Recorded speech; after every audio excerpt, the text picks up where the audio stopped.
A widowed mountain man finds a fat 17-year-old feeding his baby, and then he does something shocking. The wind howls across a lonely cabin in the Colorado highlands.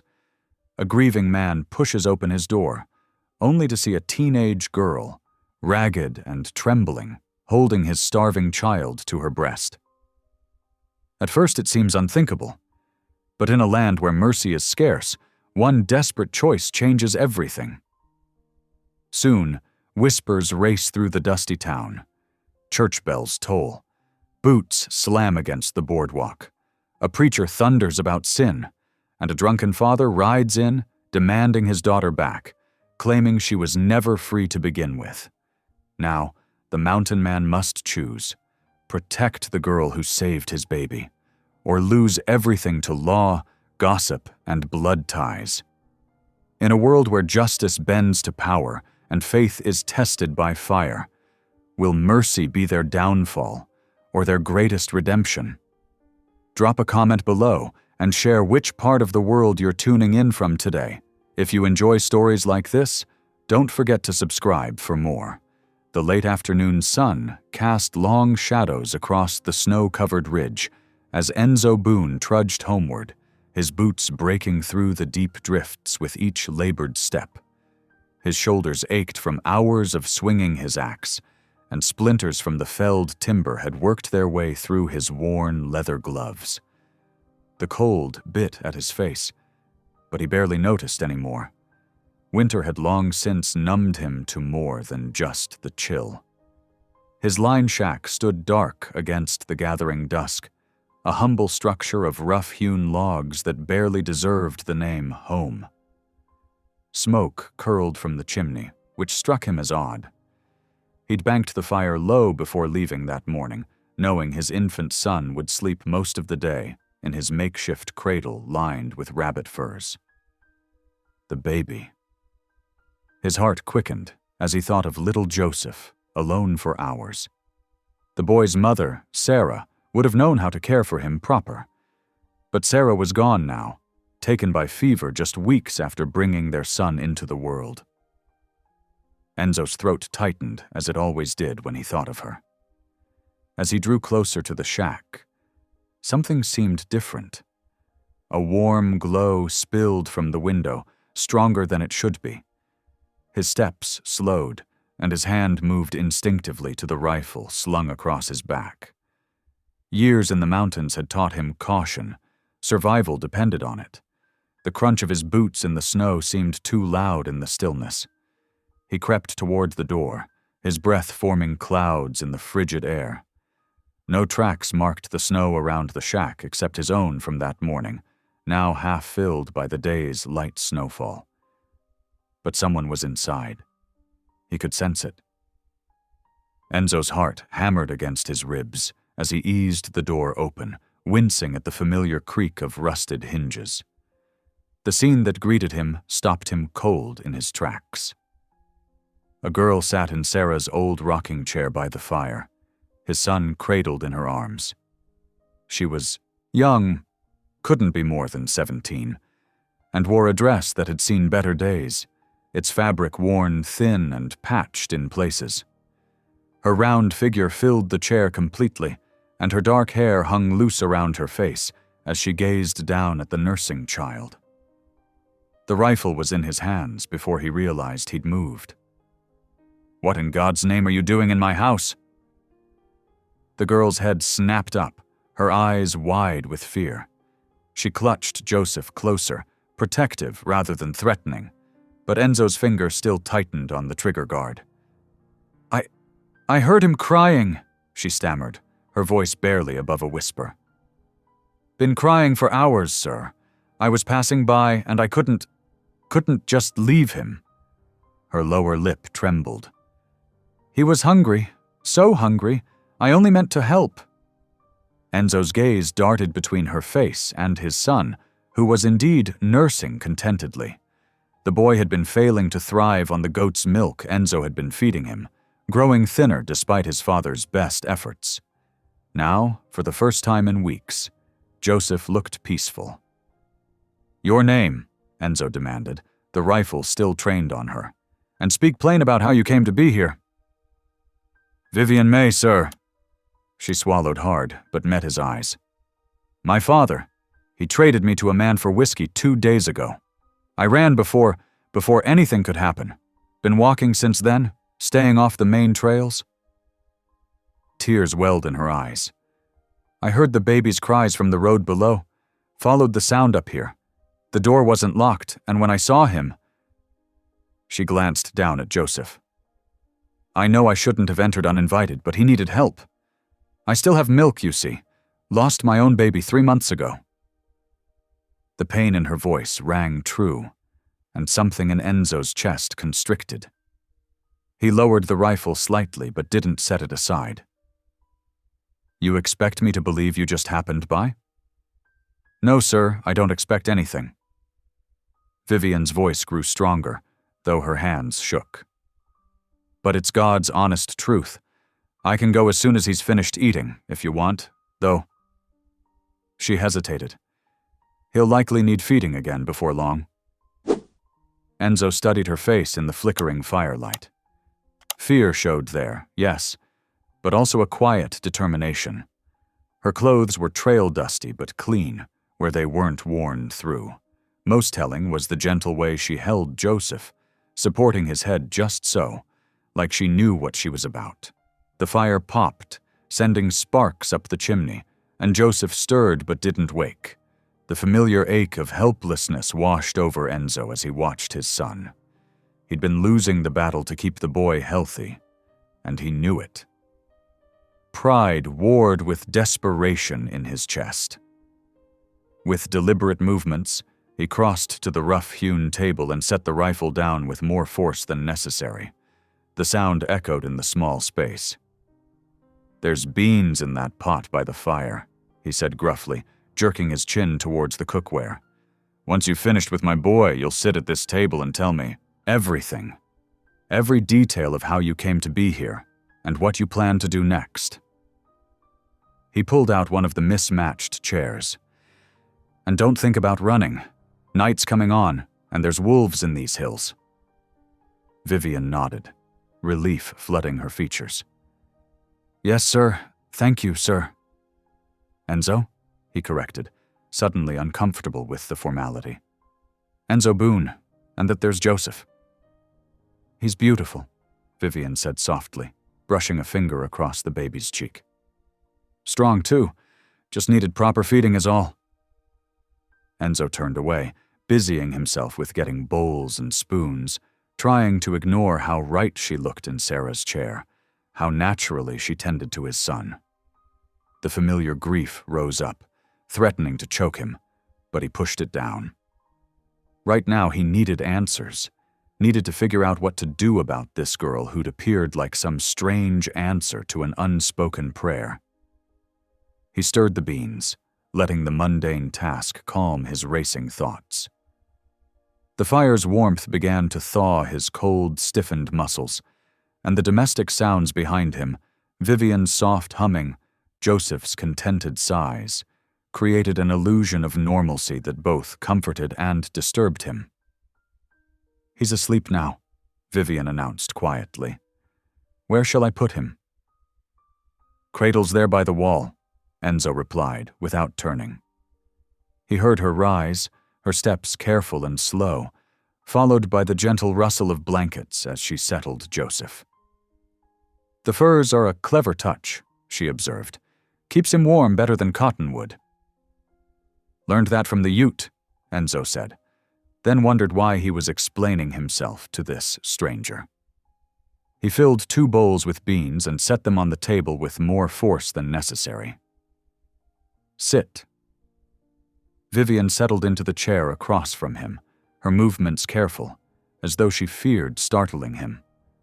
She folded her hands in her lap, waiting. "Start at the beginning," Enzo commanded, pushing a bowl toward her. "And don't leave anything out." The firelight cast dancing shadows on the walls as Vivian began her tale, her voice low so as not to wake the baby. Outside, the wind picked up, whistling through the pine boughs, carrying the promise of more snow.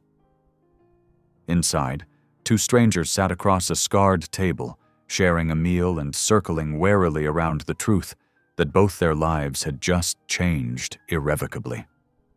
Gray light crept over the mountain peaks, painting the snow-laden pines in shades of pearl and shadow. Inside the line shack, Enzo sat at his rough-hewn table, a cup of bitter coffee cooling between his calloused hands. He hadn't slept much, spending the night in his chair by the door, watching.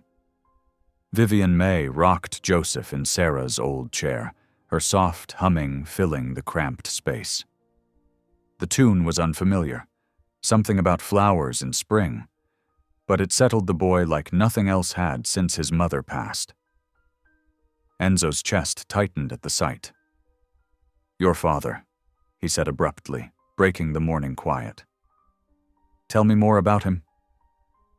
Vivian's hands stilled on the rocker, but she kept her eyes on Joseph. "Not much to tell that's worth hearing, Mr. Boone." "Enzo," he corrected again. "And I reckon I'll decide what's worth hearing." She drew a deep breath, her fingers absently stroking Joseph's downy head. "He was a ranch hand, moving from place to place. Never could keep work long. Drink was his master more than any foreman." Her voice grew distant. "Mama died when I was 12. After that, well..." She swallowed hard. "He said I was useless. Too fat to catch a husband. Too slow to earn my keep." Enzo's grip tightened on his cup. "And the whiskey debt?" "3 days ago, he lost heavy at cards to a man named Tucker." Vivian's voice dropped to barely a whisper. "I heard them arguing outside the bunkhouse. Tucker said he'd clear the debt if..." She couldn't finish. "If he could have you instead," Enzo finished flatly. Vivian nodded, tears spilling silently down her cheeks. "Pa agreed right quick. Didn't even haggle. I ran that night. Took nothing but the clothes I'm wearing. Been walking since then, staying in the trees, avoiding the roads when I could." Joseph stirred, making small, fussy sounds. Vivian immediately shifted him to nurse, her movements natural and practiced. The boy settled instantly. Enzo stood abruptly, his chair scraping against the plank floor. He strode to the fireplace and added another log, buying time to master the anger rising in his throat. The idea of a father trading his own flesh and blood for whiskey? It turned his stomach. "I'll leave as soon as the weather breaks," Vivian offered quietly. "I know I can't stay here. It wouldn't be proper." Enzo turned to study her. In the growing light, he could see the fear beneath her composed expression, the way her shoulders hunched as if expecting a blow. But there was strength there too, the kind that had kept her walking through a mountain storm, that had given her the courage to enter a stranger's home to save a crying child. He moved to the kitchen area, pulling out cornmeal and his last strip of bacon. "You eat meat?" Surprised by the question, Vivian nodded. "Good. Break your fast with me. Then we'll talk about what's proper." The bacon sizzled in the cast-iron pan, while Enzo mixed cornmeal with water and a pinch of salt. He worked in silence, aware of Vivian's eyes following his movements. When the cornbread was done and the bacon crisp, he divided the food between 2 tin plates. "Here." He set a plate before her. "Eat while it's hot." Vivian hesitated, then carefully shifted Joseph to her shoulder, patting his back with one hand while she picked up a piece of cornbread with the other. "Thank you kindly." They ate in silence, broken only by the pop of the fire and Joseph's contented gurgling. Outside, wind rustled through the pines, carrying the promise of more snow. Finally, Enzo pushed his empty plate aside and cleared his throat. "I've been thinking on this situation." Vivian's hand trembled as she set down her cornbread. "Way I see it, you need shelter and protection. My boy needs a woman's care, that's plain as day. He's stronger already, just from one night of proper feeding." Enzo's voice grew rough. "I'm offering you a place here. Not as a servant, mind you, under my protection as family. Vivian's eyes went wide. Sir, Enzo, you can't mean… I can, and I do. He met her startled gaze. I'm a God-fearing man, despite appearances. I'll not take advantage. You'll have the bedroom, Sarah's room. I'll bunk out here by the fire. You'll be safe here, got my word on that. Tears welled in Vivian's eyes again, but these were different from before. I don't know what to say. Say you'll stay. Help me raise this boy proper. Enzo's voice softened. He needs you, Vivian May, and if I'm reading things right, you need him too. A sob caught in her throat as she nodded, pressing her face against Joseph's hair to hide her tears. Enzo looked away, giving her privacy to compose herself. The morning wore on, settling into an unexpected rhythm. Vivian tended to Joseph while Enzo did his outside chores. The sky remained stubbornly gray, but the wind died down, making it easier to work. Around noon, the sound of approaching hoofbeats drew Enzo's attention. A lone trapper rode past on a shaggy mountain pony, his face weather-beaten beneath his fur cap. The man reined in sharply when he caught sight of Vivian through the cabin window. She was hanging clean diapers near the fire, humming that same sweet tune. The trapper's eyes narrowed, darting between Enzo and the window. His mouth twisted in what might have been a smirk or a sneer. Without a word, he spurred his pony onward, but Enzo caught his muttered words drifting back on the wind. Ain't natural. A man alone with a girl like that. Enzo's hand tightened on his axe handle, but he forced himself to stay still until the trapper disappeared around the bend. The man's reaction was only the beginning, he knew. Word would spread. Questions would be asked. But watching through the window as Vivian tenderly lifted Joseph from his cradle, Enzo knew he'd made the right choice. The afternoon light was fading when Enzo returned to splitting logs for the woodpile. The rhythmic thunk of the axe matched his heartbeat, helping to settle his troubled thoughts. Inside, he could hear Vivian sweeping the plank floor, her soft voice singing to Joseph. Neither of them spoke about the strange new family taking shape within these walls. Neither mentioned how right it felt or how dangerous.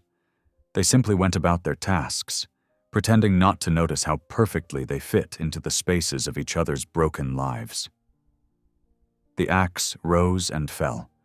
The broom whispered across the floor, and in his cradle, Joseph slept peacefully, unaware that his crying had brought together two wounded souls who might just save each other.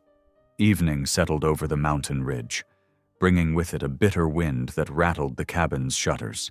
Inside, Vivian tucked a quilt around Joseph's sleeping form, while Enzo banked the fire for the night.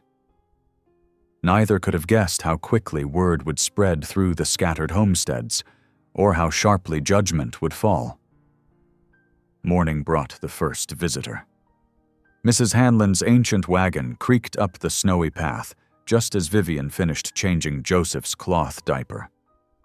The old widow had been checking on Enzo's baby every few weeks since Sarah's passing, bringing dried herbs and well-meaning advice. Enzo was out checking his trap lines when the sharp rap came at the door. Vivian opened it to find a thin-faced woman wrapped in a black shawl, her gray hair pulled severely back from weathered features. "Land sakes!" Mrs. Hanlon stumbled backward, pressing a gnarled hand to her chest. Her pale eyes darted from Vivian's face to her rounded figure. "Who in heaven's name are you?" "Vivian May, ma'am." She stepped back, gesturing politely. "Won't you come in from the cold?" Mrs. Hanlon's nostrils flared as she entered, her gaze sweeping the cabin's interior. Joseph lay contentedly in his cradle. Clean clothes hung by the fire, and fresh bread cooled on the rough-hewn table. The old woman's lips pressed into a thin line. "Where's Enzo Boone?" she demanded. "Checking his trap lines, ma'am. He should return soon if you'd like to wait." That won't be necessary. Mrs. Hanlon's voice could have frozen water. That big girl's no wife of yours, she hissed, as if Enzo could hear her through the walls. What kind of man brings a woman like you to live under his roof, with an innocent babe no less? Vivian flinched as if struck. Ma'am, I only meant to help. Help? Mrs. Hanlon spat the word. Is that what they're calling it these days? She backed toward the door, gathering her shawl tight. Mark my words, this ain't proper. The whole territory will know of this scandal by sundown. The door slammed behind her with enough force to wake Joseph. As Vivian lifted him, soothing his startled cries, she heard the wagon wheels grinding away through the snow. Her hands trembled as she settled into the rocking chair. When Enzo returned, his expression darkened at her tear-stained face. She told him about Mrs. Hanlon's visit in halting words. Reckon we need supplies, he said finally, jaw set. We'll ride to town tomorrow after church lets out. Best face them head on. Vivian nodded, though her stomach churned at the thought. Sunday morning dawned clear and cold. Enzo hitched the wagon while Vivian wrapped Joseph in Sarah's old shawl. The baby had grown noticeably stronger in just these few days, his cry more robust, his grip tighter around Vivian's finger. The ride to town was silent, save for the creak of wagon wheels and the occasional snuffle from Joseph. Vivian kept her eyes fixed on the distant church spire as they approached. She could feel the stairs before they even reached Main Street. Women gathered in clusters outside the whitewashed church, heads bent together in whispered conversation. Men paused in their Sunday socializing to watch the wagon pass, some touching their hats in awkward greeting to Enzo, others turning pointedly away. Keep your head high, Enzo muttered as he helped her down from the wagon. You've done nothing wrong. The general store stood at the far end of Main Street, its windows gleaming in the winter sun. Vivian clutched Joseph closer as they climbed the wooden steps. The bell above the door announced their entrance with a cheerful jingle that seemed to mock the tension in the air. Mr. Parker, the storekeeper, gave them a neutral nod as Enzo began gathering supplies. Flour, coffee, lamp oil, and sugar found their way into his basket. Vivian lingered near the fabric bolts, wondering if she dared ask about thread for mending.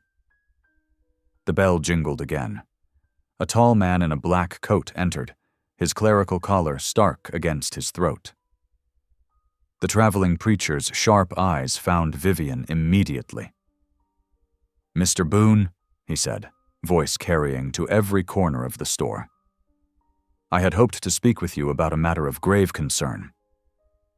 Enzo straightened slowly, setting down the bag of flour. Speak your piece then, Reverend. It has come to my attention that you are harboring a young woman in your home. The preacher's gaze fell heavily on Vivian.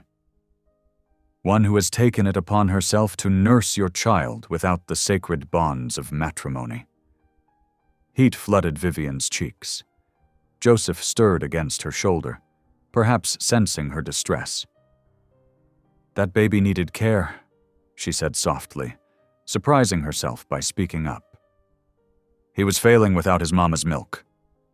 My dear girl, the preacher's voice dripped with false sympathy. Surely you must see how this arrangement appears. A man alone with an unwed woman allowing such liberties. It's an affront to decency, a temptation to sin. The only sin I see, Enzo's quiet voice cut through the store like a blade, is letting a baby starve for the sake of appearance. He moved to stand beside Vivian, his solid presence a shield against the preacher's accusations. How much for the supplies, Mr. Parker? The storekeeper quickly tallied the items, avoiding everyone's eyes. Enzo paid and gathered their purchases, while the preacher sputtered about moral decay and the dangers of impropriety. Vivian's legs shook as they exited the store, but she forced herself to walk steadily. Whispers followed them down Main Street like autumn leaves skittering along the boardwalk. She caught fragments of conversation. Living in sin. Poor motherless baby. What was Enzo thinking? Tears pressed behind her eyes, but she blinked them back fiercely. Joseph's warm weight against her chest anchored her, reminding her why she had chosen this path. The return journey seemed longer, the wagon wheels cutting fresh tracks through new-fallen snow. The silence between them stretched tight as a fiddle string until Enzo finally spoke. "They can wag their tongues, all they want," he muttered, his knuckles white on the reins. "You saved my boy. That's all that matters to me." Vivian ducked her head, unable to stop the tears this time. They sparkled briefly in the cold air before falling to Joseph's blanket. Snow began falling harder as they crested the last rise before home. The cabin's single window glowed with welcome, smoke curling from the chimney where she'd banked the morning's fire. It looked like a painting Vivian had once seen of a Christmas card. Perfect and peaceful, if lonely. But it wasn't lonely anymore, she realized. Despite the town's condemnation, despite the preacher's harsh words, they had built something real here, something worth defending. Joseph sighed in his sleep, his small hand clutching her shawl. Vivian held him closer as the first heavy flakes began to blur the path ahead. Let them talk, she thought. Let them judge. This little family might not match their idea of proper, but it was built on love and need and mercy. And surely that counted for something in God's eyes, even if it failed to satisfy the territory's notion of respectability. The cabin drew closer through the thickening snow, its light a beacon guiding them home. Dawn crept over the mountain ridge, painting the snow-laden clouds in shades of steel gray. Inside the cabin, Vivian stirred beneath her quilt on the floor near the dying fire. The cold had settled deep in the night, and frost traced delicate patterns across the single window pane. She rose quietly, careful not to wake Enzo, who slept in his corner, or the baby in his cradle. Her breath clouded in the chilly air as she padded to the hearth, adding kindling and small logs until flames licked upward.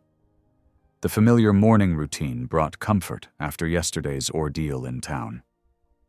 The iron pot of corn mush bubbled slowly over the fire as Vivian worked. She had found rhythm in these tasks, stoking the fire, preparing meals, keeping the cabin tidy. It wasn't the life she had imagined for herself, but there was peace in the simplicity of it. Joseph's soft whimper drew her to the cradle. "Good morning, little one," she whispered, lifting him gently. His eyes, so like his father's, met hers with growing awareness. Where just days ago he had been listless and weak, now his small body felt solid and warm in her arms. "He's stronger," Enzo's deep voice startled her. He stood from his bedroll, already fully dressed. "Crying's got more fight in it." Vivian nodded, settling into the rocking chair to nurse.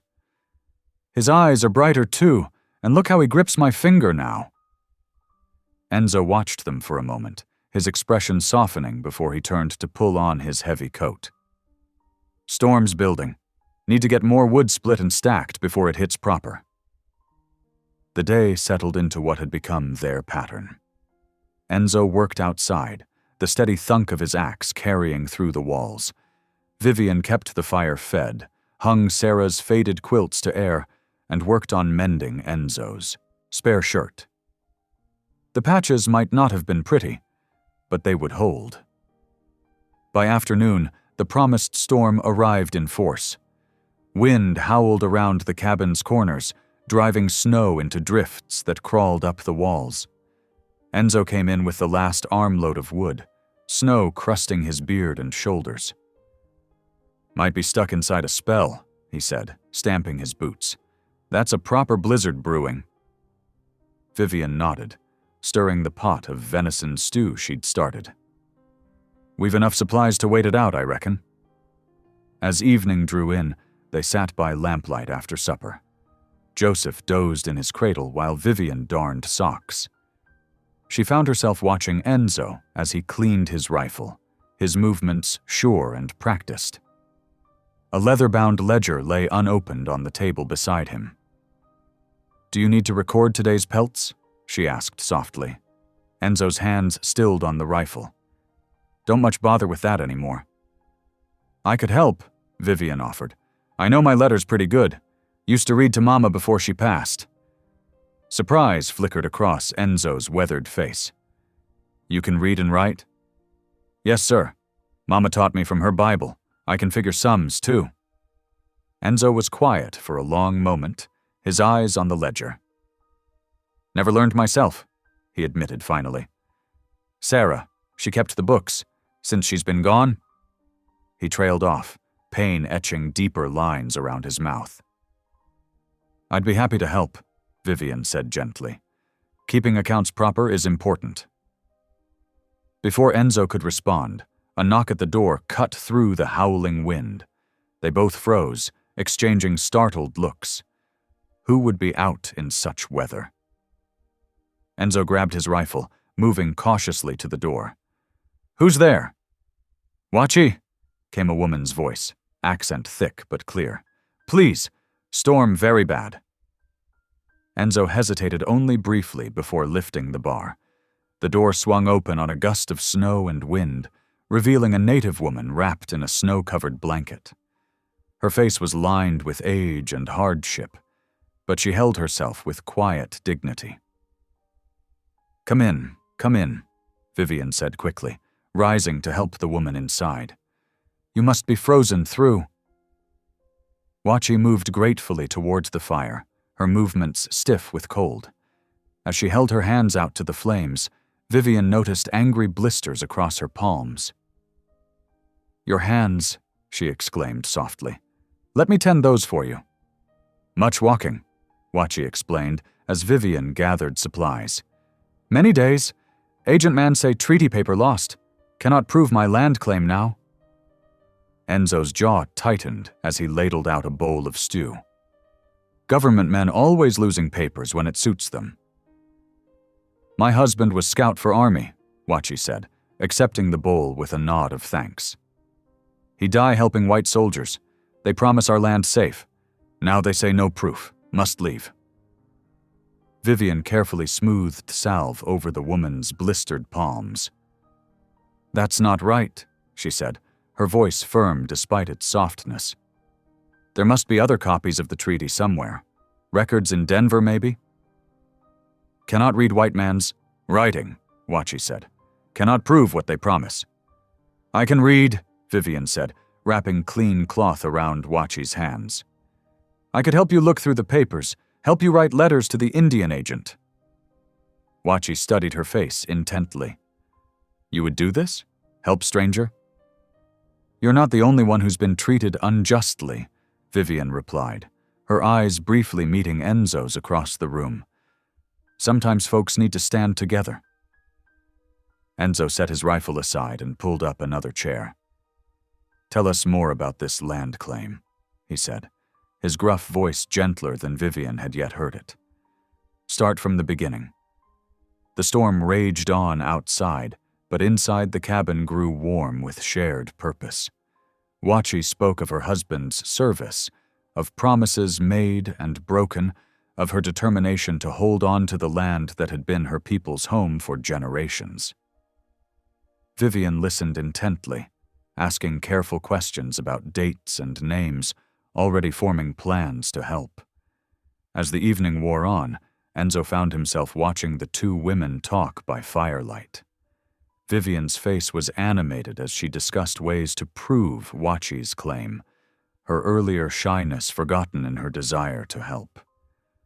Wachi's dignity and quiet strength seemed to draw out something new in the girl, a backbone of steel beneath her soft exterior.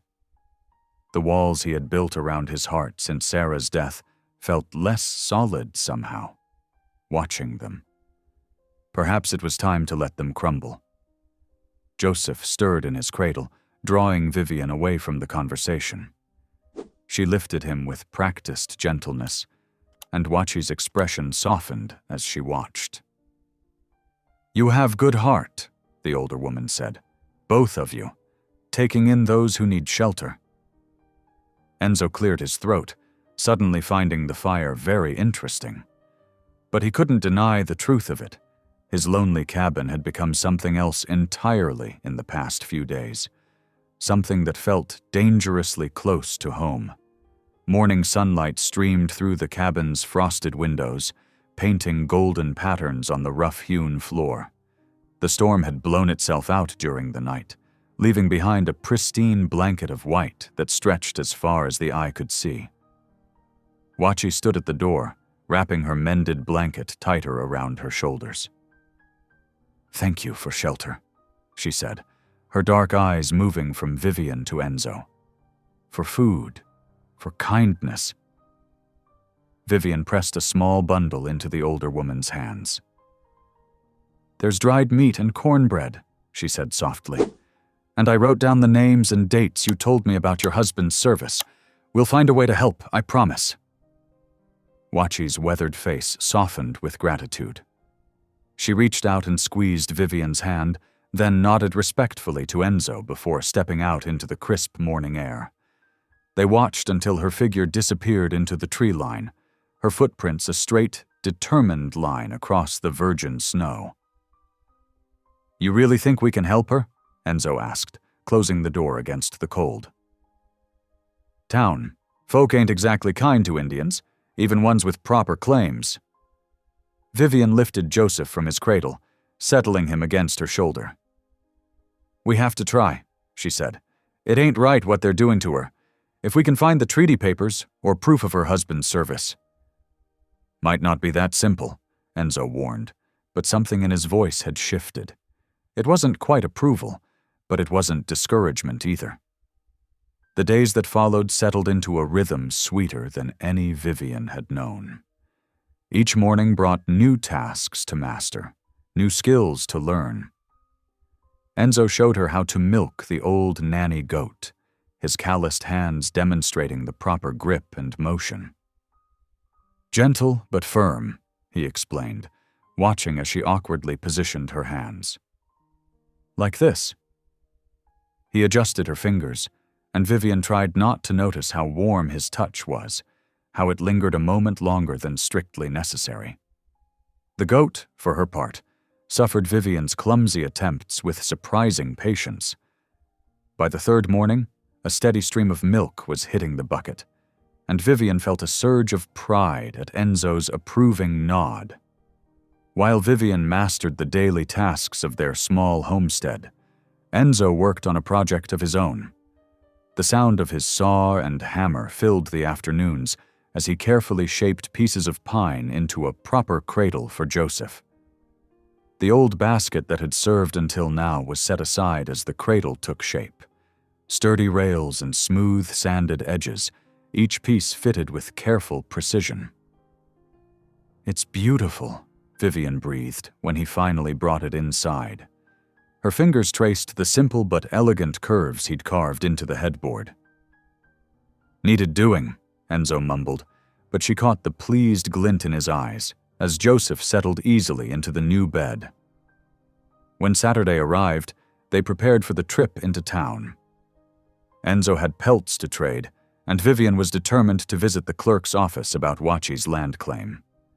The morning was clear and cold, their breath frosting in the air as Enzo helped Vivian onto the wagon seat, passing Joseph up to her once she was settled. The ride into town was quiet, both lost in their own thoughts. Vivian held Joseph close, sheltering him from the wind with her shawl. She couldn't help noticing how Enzo sat straighter, more rigid, as they approached the town's outskirts.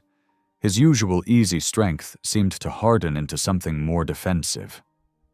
Main Street was busy with weekend traffic, wagons loading supplies, women hurrying between shops, children playing marbles in the dirt. Heads turned as Enzo helped Vivian down from the wagon, but he kept his eyes straight ahead, guiding them first to the trading post. While Enzo negotiated for his pelts, Vivian gathered her courage and slipped next door to the clerk's office. The bell above the door announced her entrance with a cheerful jingle that seemed at odds with the musty, paper-filled room. The clerk, a thin man with wire-rimmed spectacles, barely glanced up from his ledger. "Yes?" "Sir," Vivian began, forcing her voice to remain steady.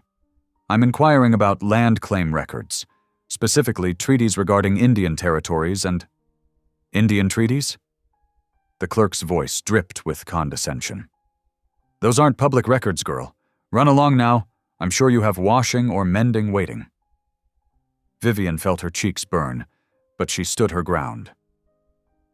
"It's about a widow whose husband served as a scout. There should be army records, payment vouchers at least." "I said those aren't public records." The clerk's tone sharpened. "We don't need ignorant girls poking through official documents. Now get out before I call the sheriff." Vivian's hands trembled as she stepped back onto the boardwalk. Enzo was waiting. His trade completed, Joseph cradled carefully in one arm. His eyes narrowed at her expression, but before he could speak, a harsh laugh cut through the morning air. "Well, if it ain't the mountain man's fat cow." The words came from a man slouched against the saloon's front post, whiskey bottle dangling from his fingers. His unshaven face twisted in a mean smile as he continued, "Heard you took in a heifer to nurse your brat, Boone. Reckon she eats more than she's worth, but at least she's good for something, eh?" Everything happened so fast. Enzo handed Joseph to Vivian with deliberate care. Then he turned, crossed the street in 3 long strides, and drove his fist into the drunk's jaw with a crack that echoed off the building fronts. The man crumpled without a sound, his bottle shattering on the boardwalk.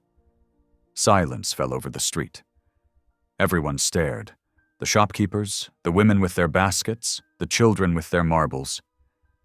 Enzo stood over the fallen man, his shoulders heaving with barely contained rage. "Anyone else got something to say about my family?" His voice was low, dangerous. No one moved. No one spoke. Finally, Enzo turned and walked back to where Vivian stood frozen, Joseph clutched to her chest. "Come on," he said quietly. "We're done here." The wagon ride home stretched long and tense. Vivian kept stealing glances at Enzo's profile, at the bruise darkening across his knuckles where they gripped the reins. The proud way he'd said, "my family," echoed in her mind, making her heart flutter strangely. They were nearly home when Enzo finally broke the silence.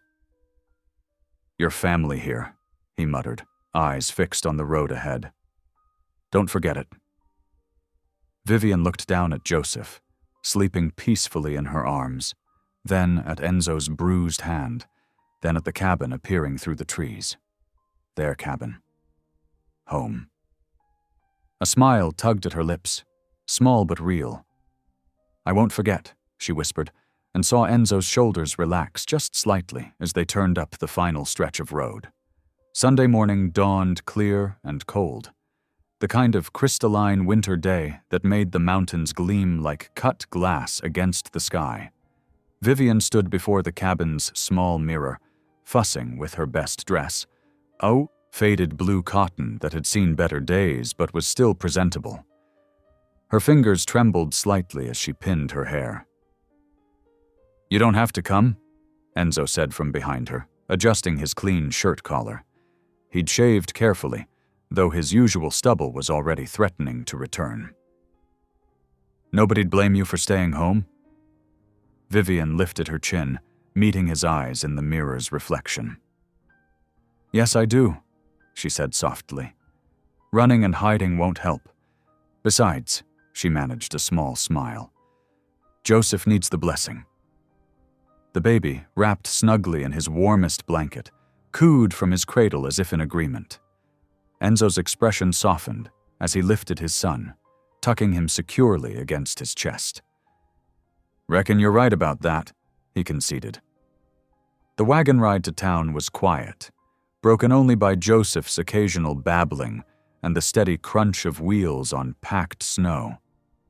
Vivian held the baby while Enzo drove, trying to still the nervous flutter in her stomach as the white-painted church came into view.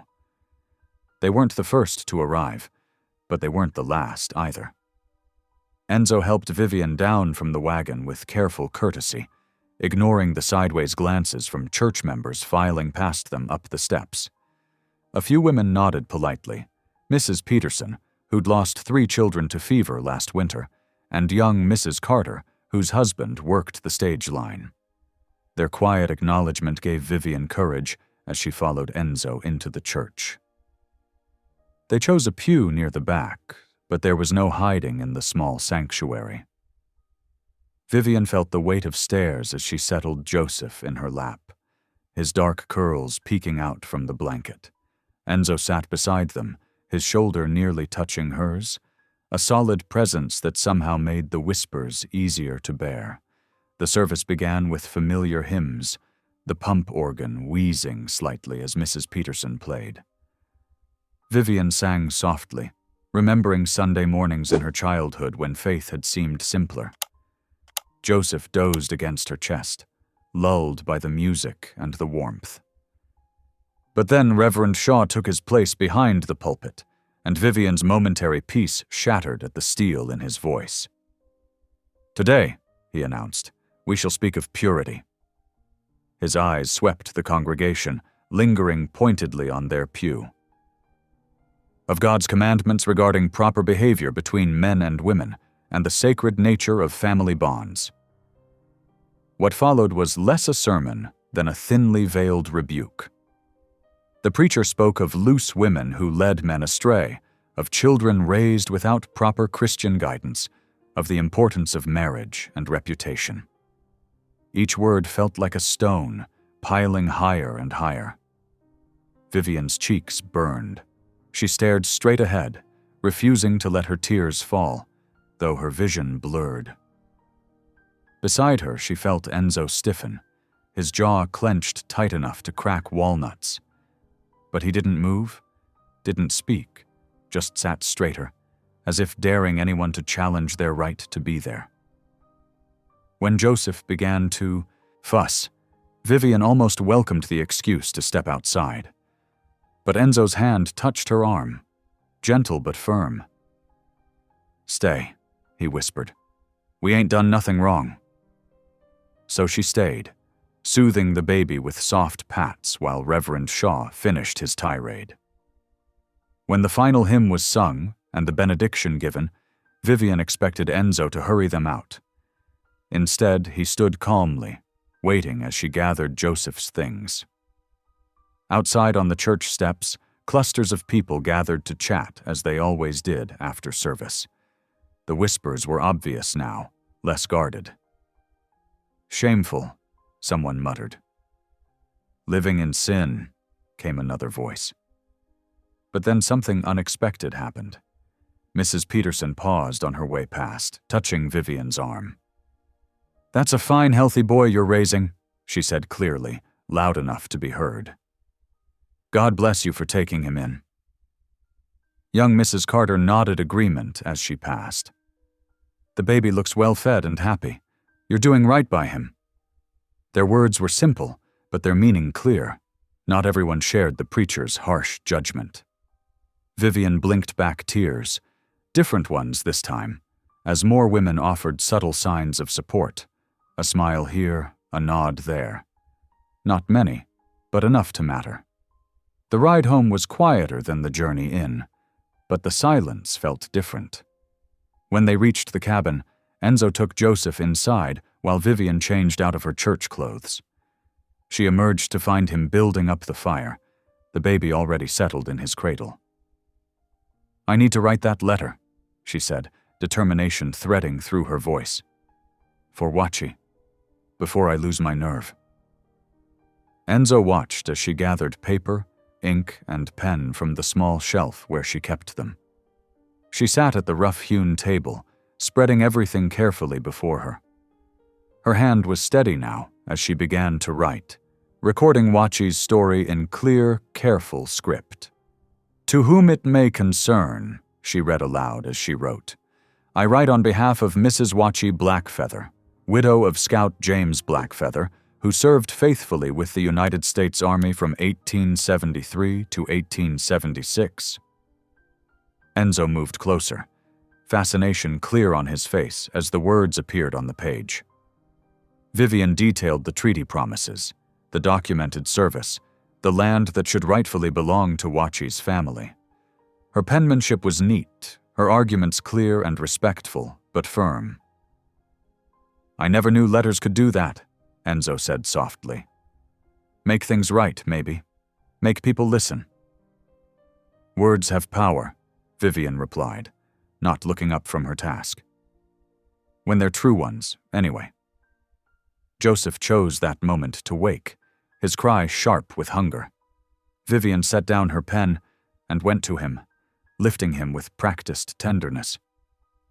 As she settled in the rocking chair, she began to sing without thinking, a simple lullaby about birds returning home. The melody filled the cabin, sweet and clear. But Enzo's sharp intake of breath made her stop, suddenly uncertain. I'm sorry, she said, quickly. I heard you humming it once. I didn't mean to.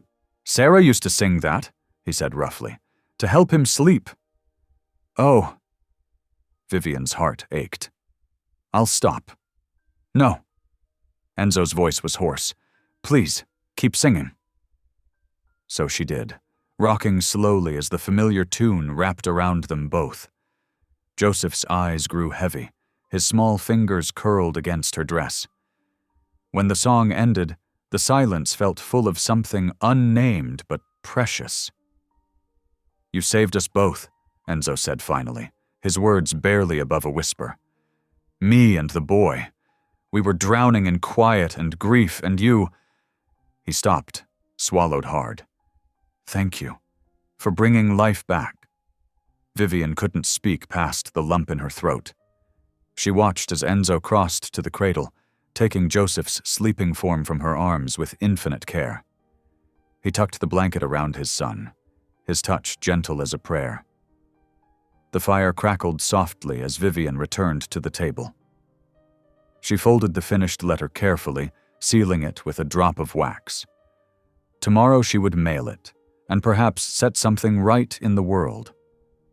But for now, she was content to sit in the warm quiet, watching Enzo with his boy, feeling for the first time truly at home. Dawn painted the mountain peaks in soft rose and gold as Enzo saddled his horse. The sealed letter sat secure in his saddlebag, weighted with the hopes of justice.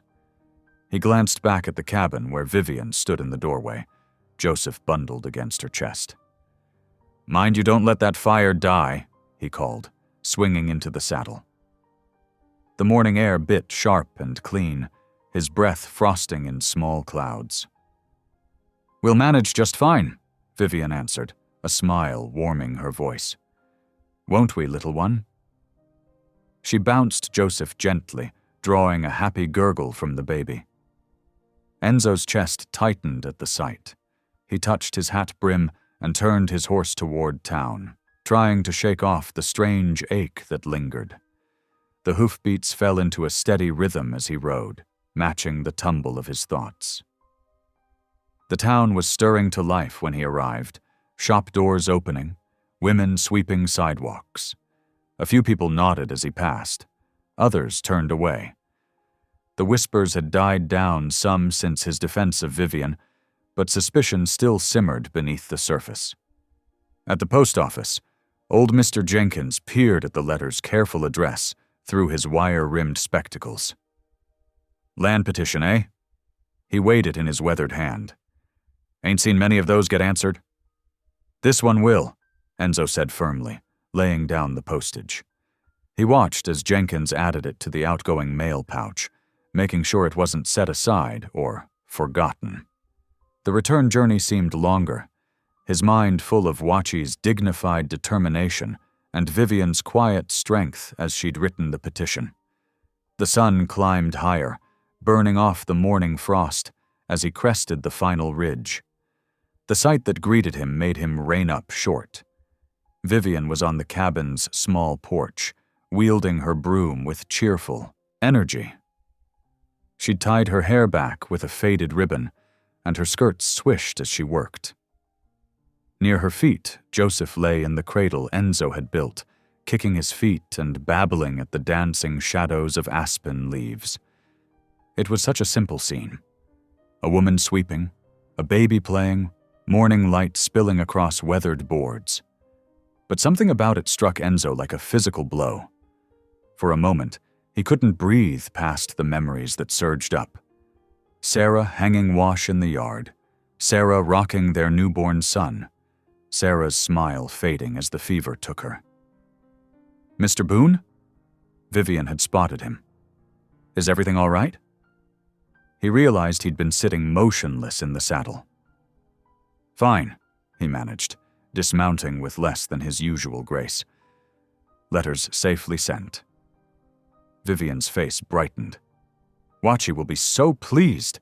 I pray it helps her cause." Enzo nodded, busying himself with unsaddling his horse. He couldn't look at her just then, not with his heart so raw and exposed. But he felt her presence like warmth at his back, heard Joseph's happy babbles, and knew with sudden clarity that his quiet mountain refuge had become something else entirely. The days that followed settled into a comfortable rhythm. Vivian kept the cabin spotless, sang to Joseph, and somehow made their simple meals taste better than they had any right to.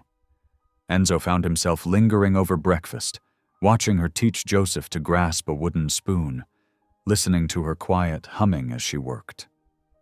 A week passed, marked by lengthening days and melting snow. Enzo was splitting logs when he heard hoofbeats approaching. He reached for his rifle, then relaxed as he recognized Wachi's paint pony. But something was different about their friend today.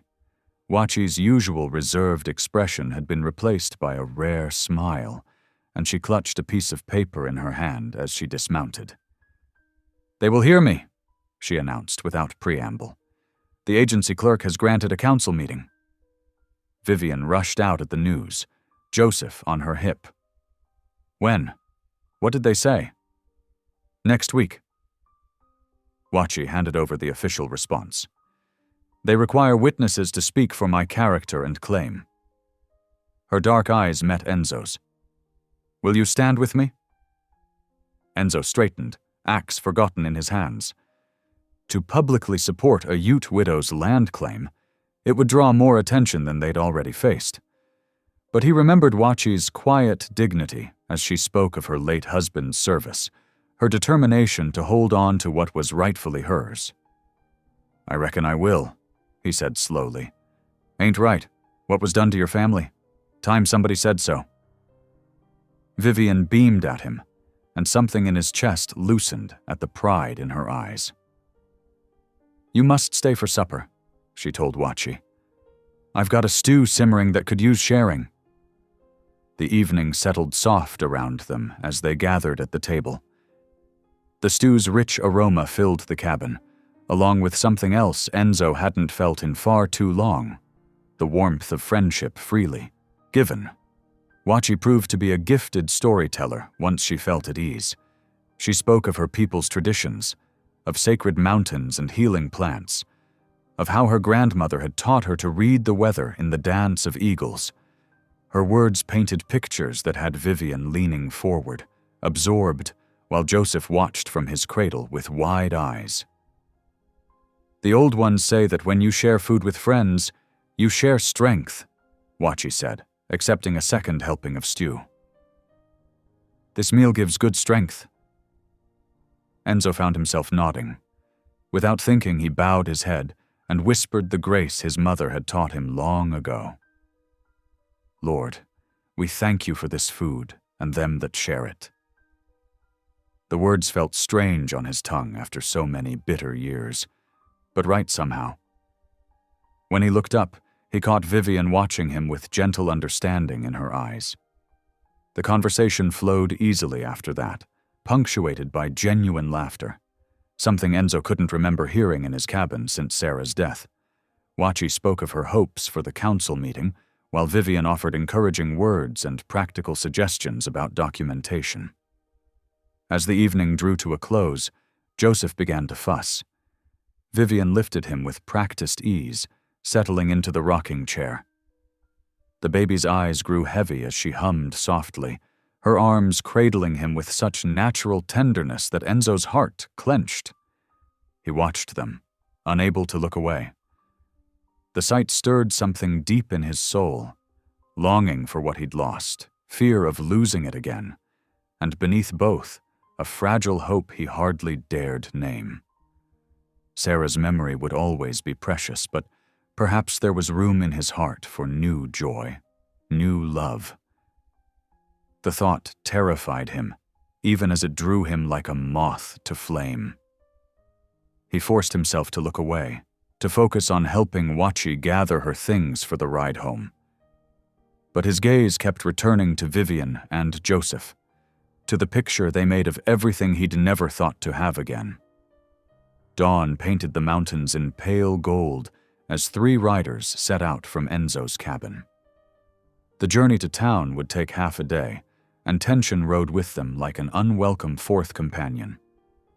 Enzo led the way on his sturdy bay, while Vivian followed on a borrowed mare, Joseph bundled securely against her chest. Wachi brought up the rear on her paint pony, her face set with quiet determination. The morning air bit sharp and clean. Hooves crunched through patches of lingering snow, and their breath fogged in pale clouds. Nobody spoke much. Each was lost in thoughts of what lay ahead, the council hearing that could change everything, or nothing at all. Vivian adjusted Joseph's blanket, remembering the hours spent crafting Wachi's petition. The words had to be just right, formal enough for the council but clear in their justice. Her father's cruel dismissal of her education felt distant now. Here was a chance to use what she knew for good. They stopped briefly at midday to rest, though, horses and feed Joseph. Wachi shared dried meat and corn cakes, while Vivian nursed the baby. Enzo kept watch, his weathered face revealing nothing of his thoughts, but his eyes softened when they fell on Vivian and Joseph, though he quickly looked away when she noticed. The sun had passed its peak when they finally rode into town. Main Street seemed to hold its breath as they passed. Shopkeepers paused in their doorways. Women whispered behind raised hands. Children stared openly at Wachi's traditional dress and proud bearing. Territorial Council Building, Enzo muttered, nodding toward a square wooden structure with fresh paint. They dismounted, securing their horses at the hitching post. Vivian's heart hammered as she followed Enzo up the steps, Joseph sleeping against her shoulder. The baby's warm weight steadied her nerves.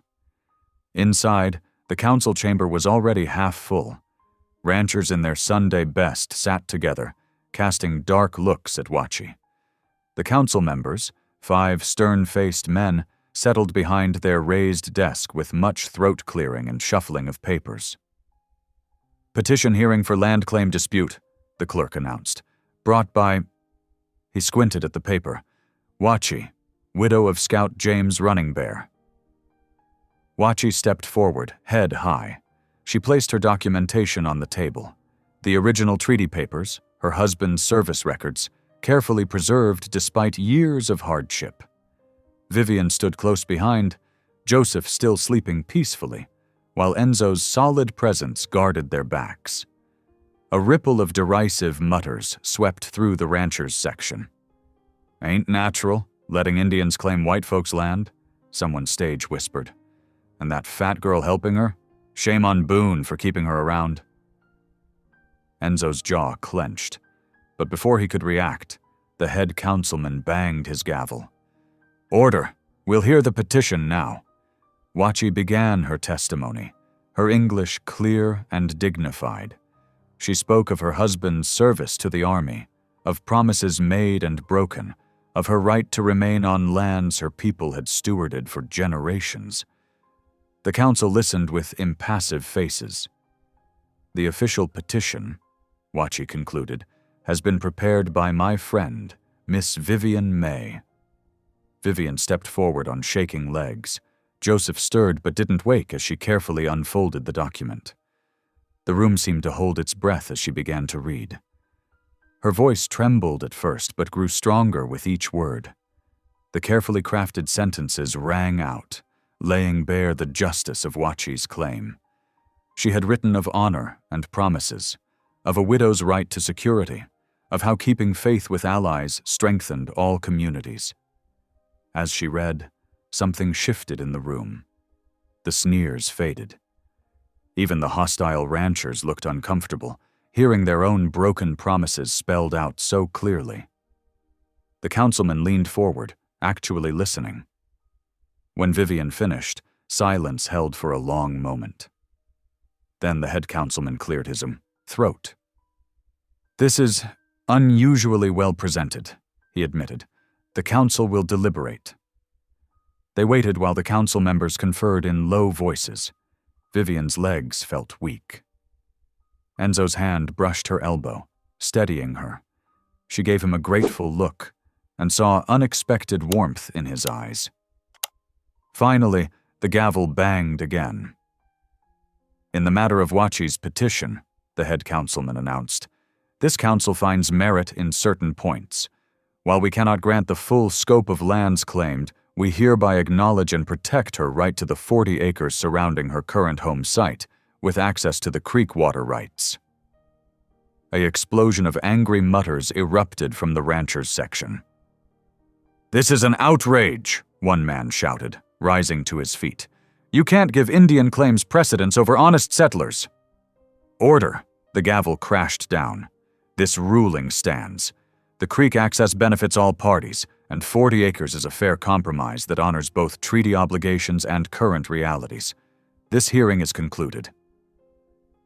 People began filing out, their reactions split between anger and thoughtful silence.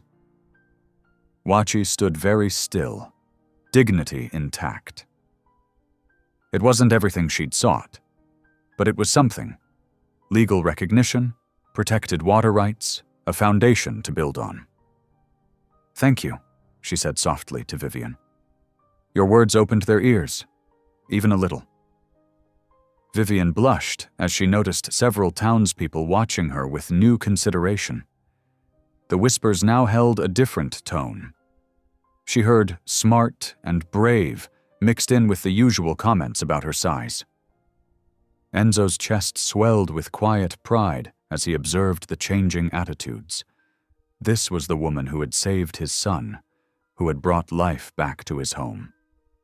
Now others were finally seeing what he'd begun to recognize.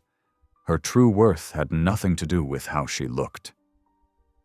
Evening was settling over the town as they left the council building.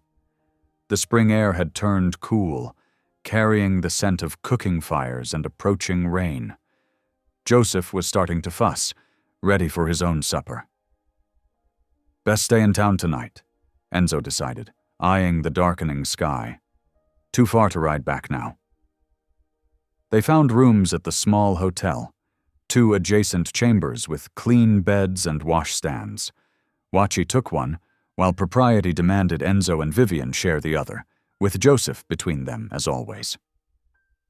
After a simple supper sent up from the hotel kitchen, Vivian settled into the room's rocking chair to nurse Joseph.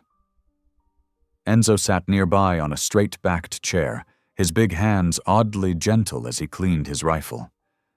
The lamplight cast soft shadows on the walls, and the baby's contented sounds filled the quiet.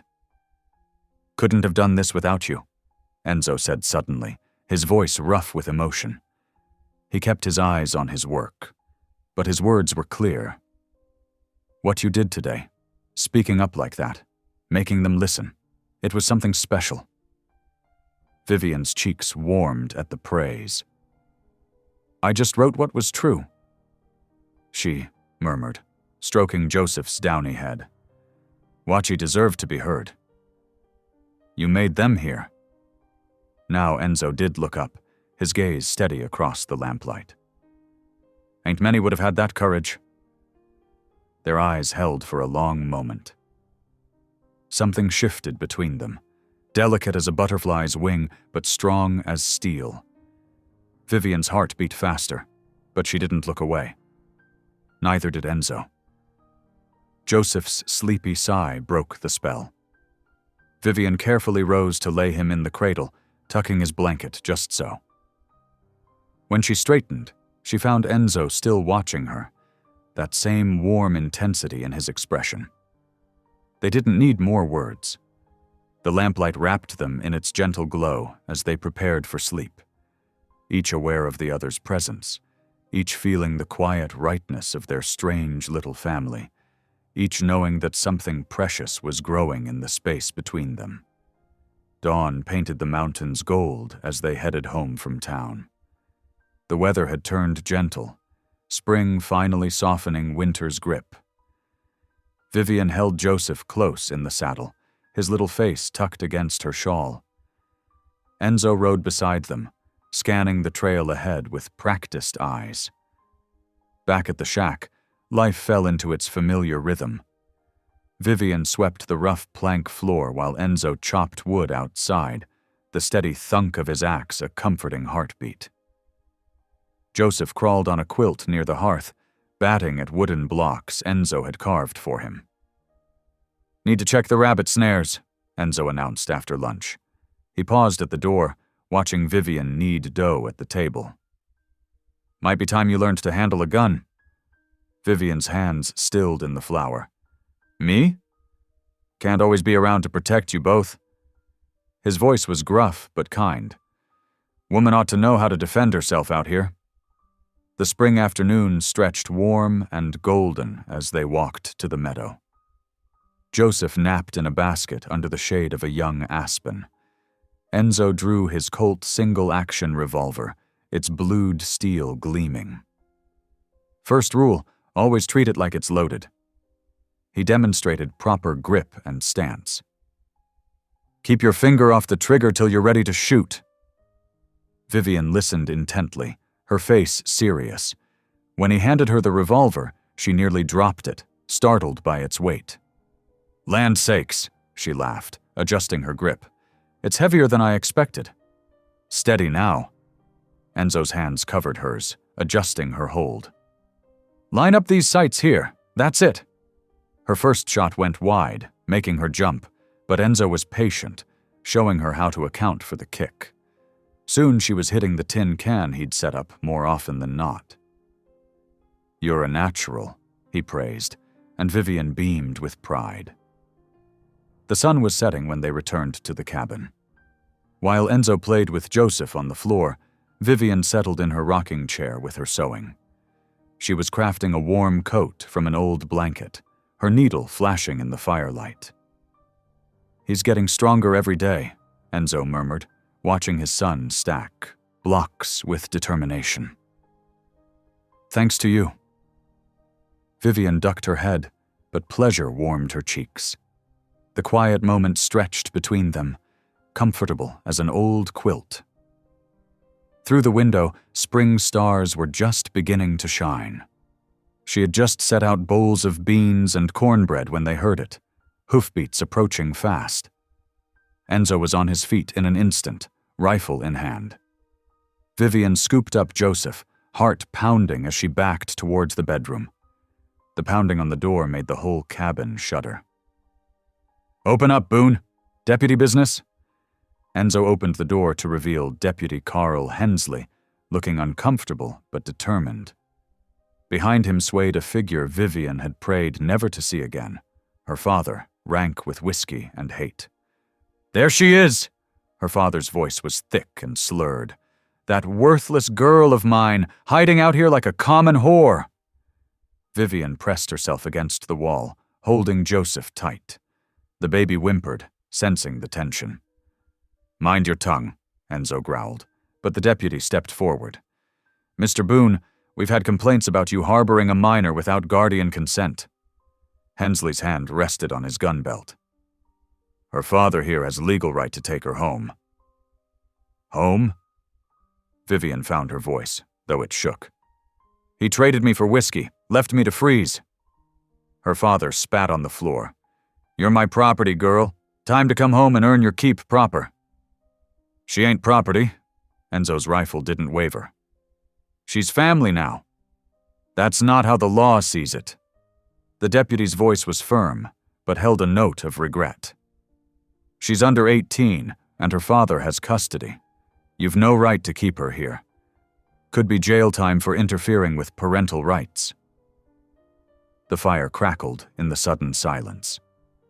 Outside, an owl called mournfully. Vivian clutched Joseph closer, her world crumbling around her. Everything they'd built, the warmth, the trust, the belonging, threatened to scatter like ashes in the wind. Enzo stood rigid, the firelight casting harsh shadows across his face. His trigger finger twitched, but the deputy's warning hung heavy in the air. Jail would mean leaving Joseph alone, something he couldn't risk. The moment stretched taut as a bowstring, ready to snap. Through the open door, night wind keened across the ridge, carrying the scent of pine and coming storm. Inside, the fire sputtered, casting uncertain shadows on the walls of what had finally begun to feel like home. The night stretched endless, taut with tension. Vivian's father and Deputy Hensley had finally withdrawn after making their threats clear, leaving behind a cabin thick with fear and uncertainty. Enzo paced before the hearth like a caged mountain lion, his boots wearing paths in the rough planks. "You ain't going nowhere," he growled, stopping to stare into the flames. "Not unless you choose to." Vivian sat in her rocker, hands trembling as she tried to focus on mending. The deputy said the law's on his side. "I'm not of age yet." "Law ain't always right." Enzo's voice was hard as iron. "Your father gave up any claim when he traded you like cattle." "But jail time," Vivian's voice cracked. "What would happen to Joseph if they took you away?" The baby slept in his cradle, unaware of the storm brewing around him. Enzo's face softened as he looked at his son, then hardened again with determination. "We'll figure something." A knock at the door made them both jump. Enzo snatched up his rifle, but the voice that called out was familiar. "It is Wachi," came the calm announcement. "I bring news." Enzo opened the door to find the Ute widow standing straight and dignified despite the late hour. Her dark eyes took in the scene. Vivian's tear-stained face, Enzo's rifle, the lingering tension. "Word travels fast," Wachi said, stepping inside. "I heard at the trading post about your father's claims." Fresh tears spilled down Vivian's cheeks. "They mean to drag me back tomorrow. Deputy Hensley said he'd return with papers." "Then we must be ready." Wachi moved to stand beside Vivian's chair, one weathered hand coming to rest on the girl's shoulder. "You have more friends than you know." "What can anyone do against the law?" Vivian's voice broke completely. She buried her face in her hands, shoulders shaking. "He'll sell me again, or worse." "You're free to choose," Enzo insisted, his own voice rough with emotion. "I won't let them—" "Won't let them what?" Vivian looked up, face streaked with tears. "Go to jail trying to protect me. Leave Joseph without a father. I can't let that happen." The argument might have continued, but a weak cry from the cradle drew their attention. Joseph's face was flushed, his usual robust wails replaced by a pitiful whimper. Vivian rushed to him, laying a hand on his forehead. Her eyes widened with alarm. "He's burning up!" Enzo was there in 2 strides, his large hand gentle as he touched his son's cheek. The baby's skin was hot and dry, his breathing rapid and shallow. "Fever," Wachi confirmed, examining the child. "High one." The next hours passed in a blur of worry. They stripped Joseph down to his diaper, trying to cool him with damp cloths. Wachi brewed willow bark tea, coaxing drops between his tiny lips. Still the fever raged, turning his usually pink cheeks scarlet. Dawn approached with agonizing slowness. Joseph's cries grew weaker, each whimper tearing at their hearts. Vivian paced with him, singing broken lullabies while tears streamed down her face. "Please, Lord," she prayed aloud, her voice raw, "don't take him from us. Please, please spare this precious child." Enzo stood frozen by the window, watching his son struggle for breath. Since losing his wife, he'd turned his back on faith, too bitter to believe in divine mercy. But now, watching Vivian's desperate prayers, something cracked in his hardened heart. Slowly, stiffly, he knelt beside her rocking chair. He couldn't form the words, couldn't remember how to pray, but his silence held its own kind of supplication. Wachi worked tirelessly, brewing more tea, suggesting cool compresses. The night seemed endless, marked only by Joseph's labored breathing and Vivian's quiet prayers. Finally, false dawn began to pale the eastern sky. Joseph still burned with fever, but his cries had weakened to barely audible whimpers. Exhaustion dragged at them all, but none would rest. Vivian dipped another cloth in cool water, wringing it out with trembling hands. "I won't give up," she whispered, laying it gently across Joseph's chest. "You hear me, little one? We're not giving up." The baby stirred slightly at her touch, his face still flushed with fever. Outside, the first birds began their morning songs, oblivious to the vigil being kept within the cabin's walls. Enzo watched them both, his son fighting for breath, and the woman who'd become so essential to their lives. The thought of losing either one was more than he could bear. His hands clenched into fists at his sides, powerless against these enemies he couldn't fight, fever and law alike. Wachi sat quietly by the fire, her presence a steady anchor in the storm of their fears. She measured out more herbs for tea, her movements deliberate and calm, despite the exhaustion evident in her face. The morning light grew stronger, creeping through the cabin's windows. Joseph's fever still raged, and somewhere in town, they knew Deputy Hensley would be preparing those papers. But in this moment, nothing existed except their vigil, the cool cloths, the whispered prayers, and the desperate hope that somehow they would find a way through. Vivian dipped another cloth, her movements automatic now after hours of the same task. "Stay with us, precious boy," she murmured, her voice hoarse but determined. "Just stay with us." The cabin fell quiet except for the soft splash of water, the crackle of the fire, and Joseph's labored breathing. Morning light painted the walls gold, but brought no answers to their prayers, only the promise of more battles to come. The days melted together like snow in spring thaw. Time lost meaning in the small cabin, marked only by Joseph's ragged breaths and the endless cycle of tending to his fever. Vivian moved like a ghost between the cradle and the wash basin, her face drawn with exhaustion, but her hands never faltering. "Just one more sip, precious," she whispered, touching a spoon to Joseph's parched lips. The broth dripped slowly, each drop a small victory when he managed to swallow. His skin burned beneath her touch, but she kept speaking, her voice hoarse from hours of gentle coaxing. "That's my brave boy." Wachi had shown them how to make a thin broth from dried meat and herbs, insisting the child needed strength to fight. Vivian measured each spoonful with trembling care, watching Joseph's face for any sign of improvement. Enzo paced the cabin like a caged bear, helpless against his son's suffering. The morning sun had barely cleared, the mountains when he made his decision. "There's an old healer," he said, strapping on his gun belt. "2 valleys over, known for her medicine ways."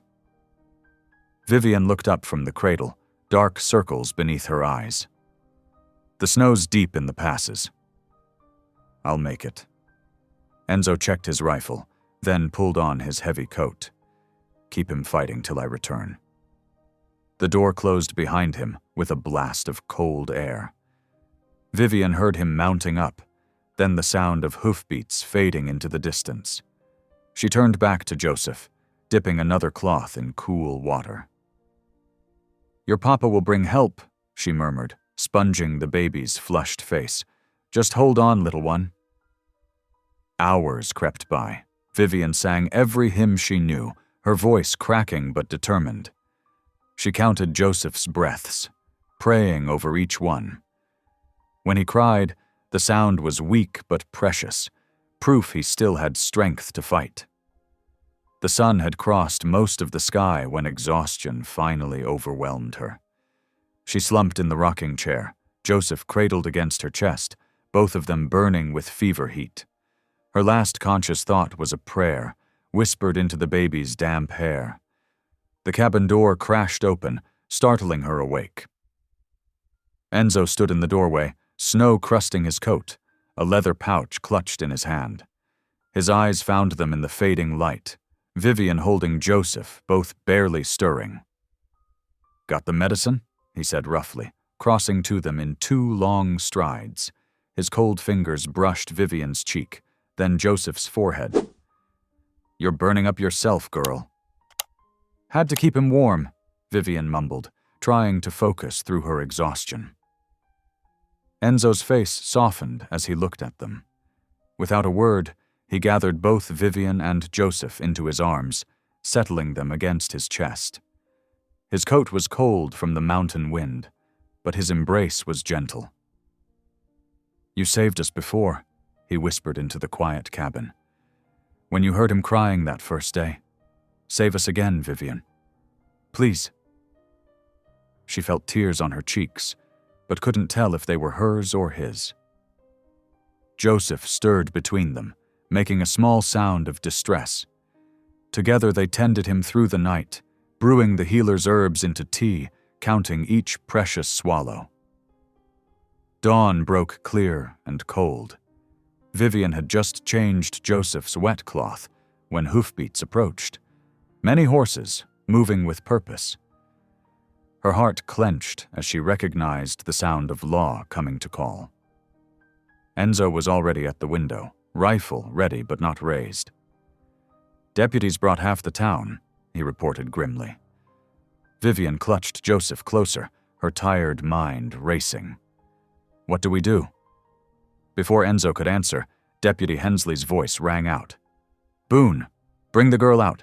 We've got papers here says she belongs to her father." Enzo yanked the door open, standing like a barrier in the frame. "She belongs to herself," he called back, "and she's family here now." Through the window, Vivian could see the crowd.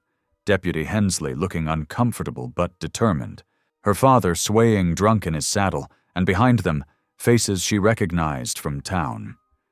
Some looked angry, others uncertain.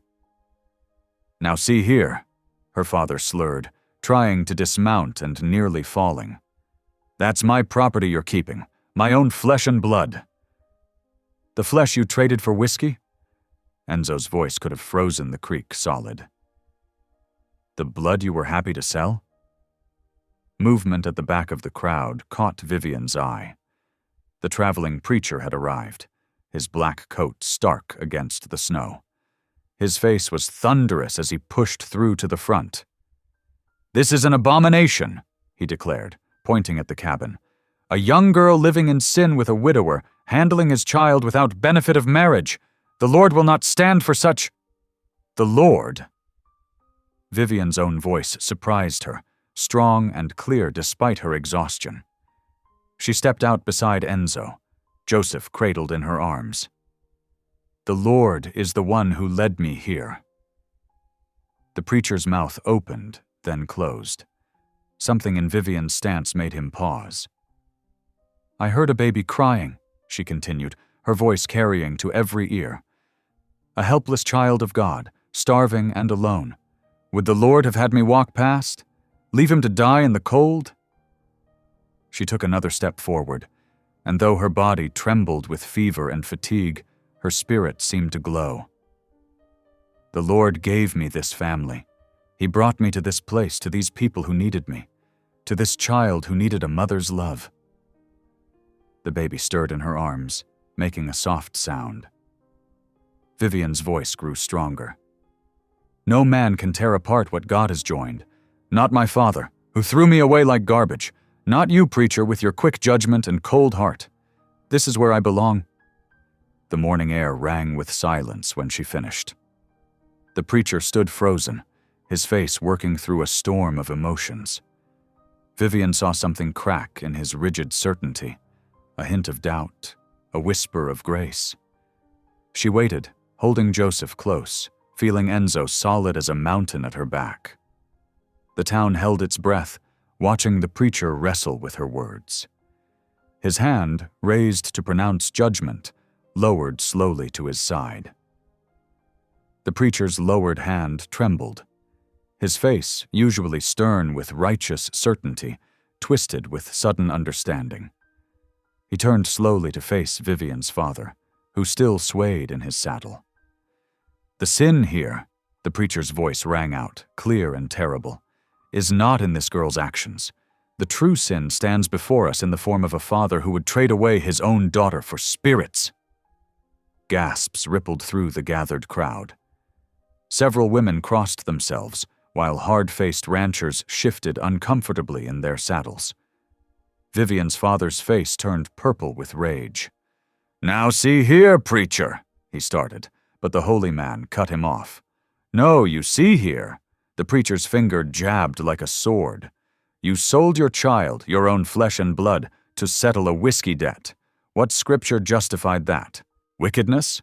What verse gave you the right to treat God's creation like cattle at market?" The morning air crackled with tension. Enzo stood rigid in the doorway, one hand still near his rifle, the other supporting Vivian, who swayed on her feet. The baby whimpered softly against her chest. "The good book tells us," the preacher continued, his voice carrying across the yard, "Fathers, provoke not your children to anger, lest they be discouraged.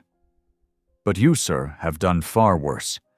You have cast away your sacred duty, abandoned your child to winter storms and strangers' mercy." More townspeople had gathered, drawn by the commotion. Mrs. Hanlon stood among them, her earlier disapproval melting as she watched Vivian tenderly soothe the fussy infant, despite her obvious exhaustion. Vivian's father struggled to form words through his drunken haze. "She's mine to do with as I please. The law of man may have once treated daughters as property," Deputy Hensley spoke up reluctantly, "but I see no proper papers here. No contract of sale or transfer of guardianship." He looked uncomfortable, but continued. "Without documentation, I have no authority to remove her." "This is outrageous!" Vivian's father roared, nearly falling as he finally managed to dismount. "She's my girl." "No." Vivian's voice was barely above a whisper, but it carried weight. "I stopped being your girl the day you traded me for a bottle." The effort of speaking seemed to drain what little strength she had left. Her knees buckled, and she would have fallen if Enzo hadn't caught her. He guided her to the rocking chair just inside the door, his movements gentle despite his weathered hands. "Easy now," he murmured, helping her settle with the baby. "You've done enough." The preacher watched this tender exchange, shame washing over his features.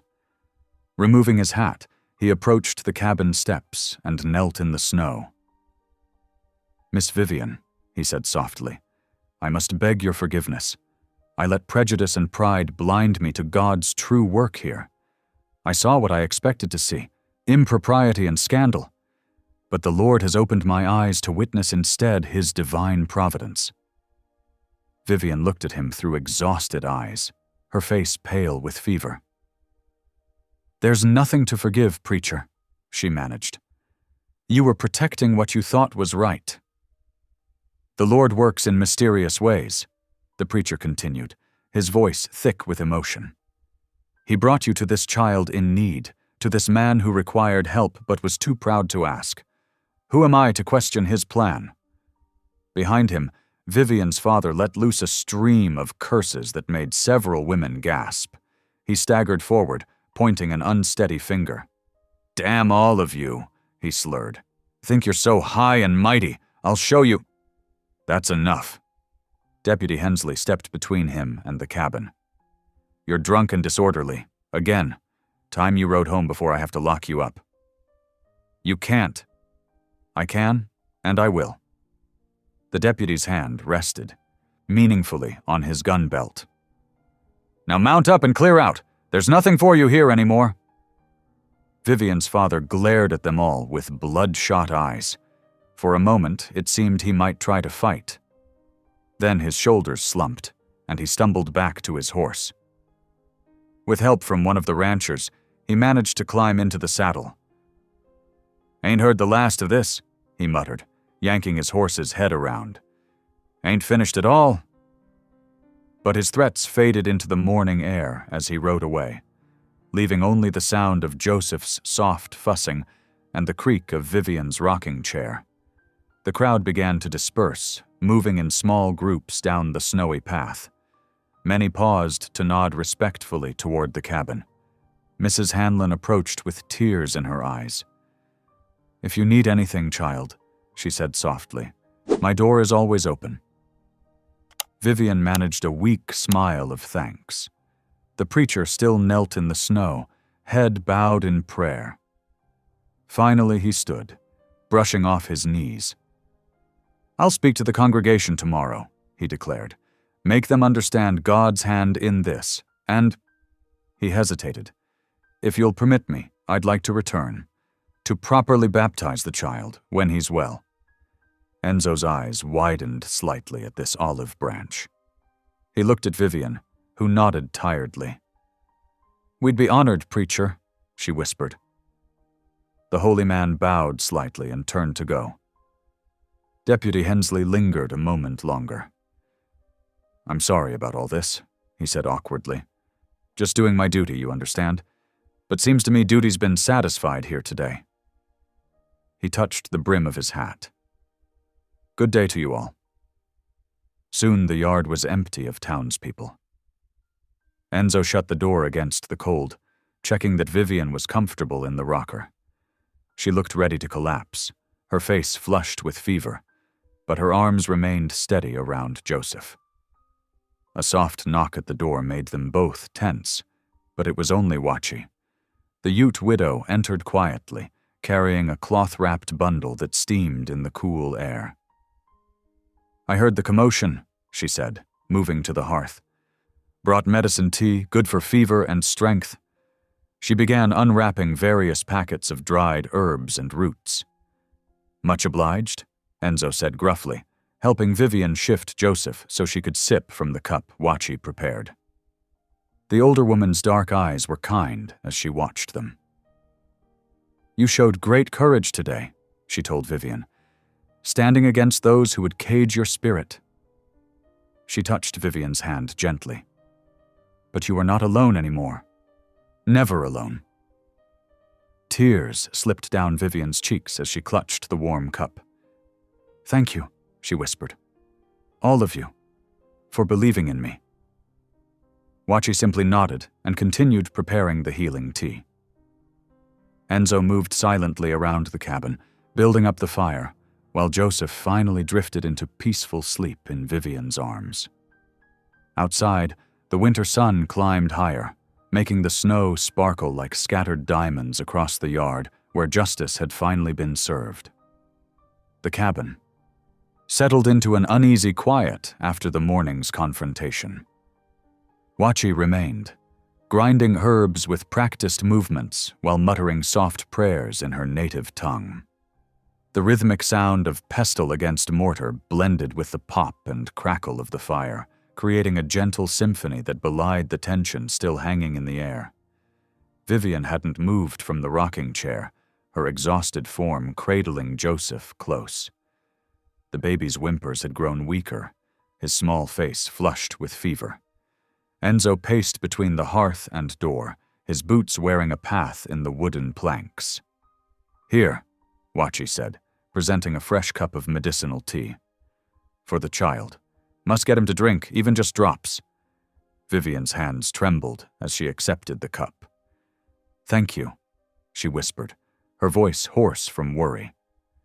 Using a clean cloth, she carefully dabbed the liquid onto Joseph's parched lips. The baby stirred, accepting a few precious drops. As afternoon faded into evening, Wachi reluctantly prepared to leave. "I must tend my own home," she explained, gathering her shawl. "But I leave medicine with instructions. Keep him warm, keep giving tea." She squeezed Vivian's shoulder. "The spirits are strong in this one. Have faith." Enzo walked her to the door, murmuring gruff thanks. When he returned, Vivian had barely shifted position, though her eyes were heavy with exhaustion. "You need rest," he said quietly. She shook her head. "Can't. Not while he's burning up like this." "Then let me hold him a spell." Enzo approached, arms outstretched. "You've been carrying him since dawn." For a moment, Vivian hesitated. Then she carefully transferred Joseph to Enzo's waiting embrace.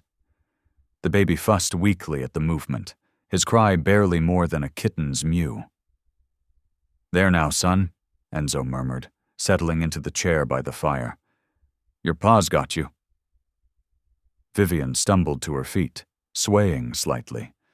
Rather than seek her bed, however, she moved to the kitchen area, stoking the stove and setting water to heat for more of Wachi's tea. The hours crept by like molasses in winter. Neither Enzo nor Vivian slept, trading the baby between them when their arms grew too tired. They spoke little, saving their energy for the fight against Joseph's fever. Each time the child took a few drops of medicine was a small victory. Each whimper of discomfort pierced their hearts. Near midnight, the baby's fever seemed to spike higher. His small body radiated heat like a banked coal, yet he shivered as though frozen. Vivian pressed cool cloths to his forehead while Enzo paced, feeling helpless. "Lord Almighty," Vivian prayed, her voice cracking, "please don't take him. Please, we need him. We love him so." Enzo stopped his pacing, struck by her words. "We love him." The simple truth of it squeezed his chest like an iron band. This girl who had stumbled into their lives had become as essential as air. She loved his son with a fierceness that matched his own. The night stretched endless, marked by Joseph's labored breathing and the steady drip of melting snow outside. Vivian dozed fitfully in the rocker while Enzo kept watch, his calloused hand gentle on the baby's back. He found himself humming old hymns his wife had loved, the melodies coming back like ghost voices on the wind. False dawn painted the windows gray when Joseph stirred more strongly than before. Enzo laid a careful hand on the child's forehead, then pressed harder in disbelief. "Vivian," he called softly, urgently. "Vivian, wake up." She startled awake, nearly falling from the rocker. "What is it? What's wrong?" "Feel him. His head, it's cooler." Vivian scrambled over, pressing her own hand to Joseph's brow. Tears sprang to her eyes. "The fever's breaking," she whispered. "Oh, thank God, it's breaking." They bent together over the baby, watching as his breathing grew easier. The flush began to fade from his cheeks, replaced by a healthier color. When his eyes fluttered open, they were clear and bright for the first time in days. Vivian burst into tears, all her fear and exhaustion pouring out in great, racking sobs. Enzo caught her hand, gripping it tightly. His own eyes burned as he watched his son's chest rise and fall in steady rhythm. "You did it," he said roughly. "You saved him again." She shook her head, squeezing his fingers. "We did it.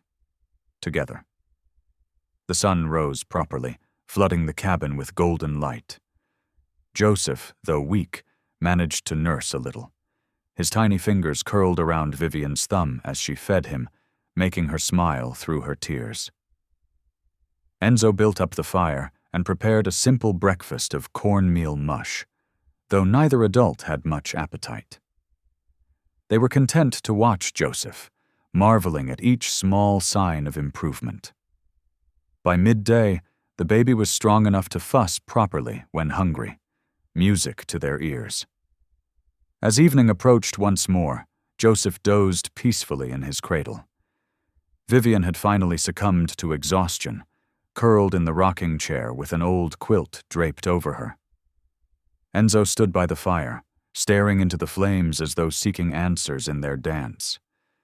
He thought of how close they had come to losing Joseph, how empty the cabin would feel without Vivian's gentle presence. The idea of returning to his solitary existence sent a chill through him that had nothing to do with the winter wind outside.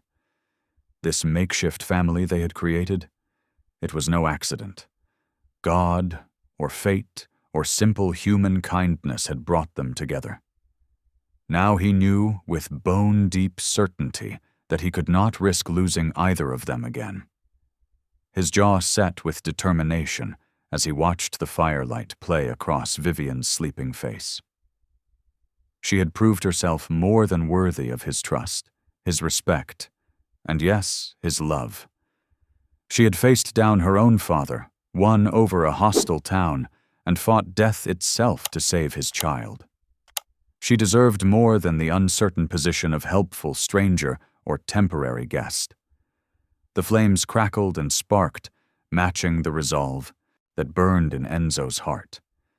He would find a way to make this right, to give Vivian and Joseph the security and dignity they deserved. His weathered face settled into lines of purpose as he continued his quiet vigil, guardian of his sleeping family. Behind him, Joseph stirred and cooed softly in his cradle, a sound of contentment, of life and hope renewed. The baby's voice seemed to anchor Enzo's determination, reminding him of all they had nearly lost and all they still stood to gain. The fire burned steady and strong as night settled over the mountain, while inside the cabin 3 hearts beat in peaceful harmony at last. Sunday dawned clear and cold, the mountain air crisp enough to sting. Enzo hitched the wagon while Vivian bundled Joseph warmly against her chest. The baby, fully recovered from his fever, gurgled happily as she tucked a thick wool blanket around him. "You sure about going to service?" Vivian asked, her breath clouding in the morning air. After their ordeal with Joseph's illness, she felt both stronger and more vulnerable, unsure how the town would receive them. Enzo's jaw set firm as he helped her into the wagon. "Ain't hiding anymore," he said simply, though his hands trembled slightly as he gathered the reins. The road into town stretched before them, rutted with frozen wagon tracks. Joseph dozed against Vivian's chest, while Enzo guided their team carefully down the mountain path. Neither adult spoke much, each lost in their own thoughts as the town's church spire came into view. Main Street bustled with Sunday traffic, families in their best clothes, children running ahead of parents, old men gathering to smoke before the service. Heads turned as Enzo's wagon approached.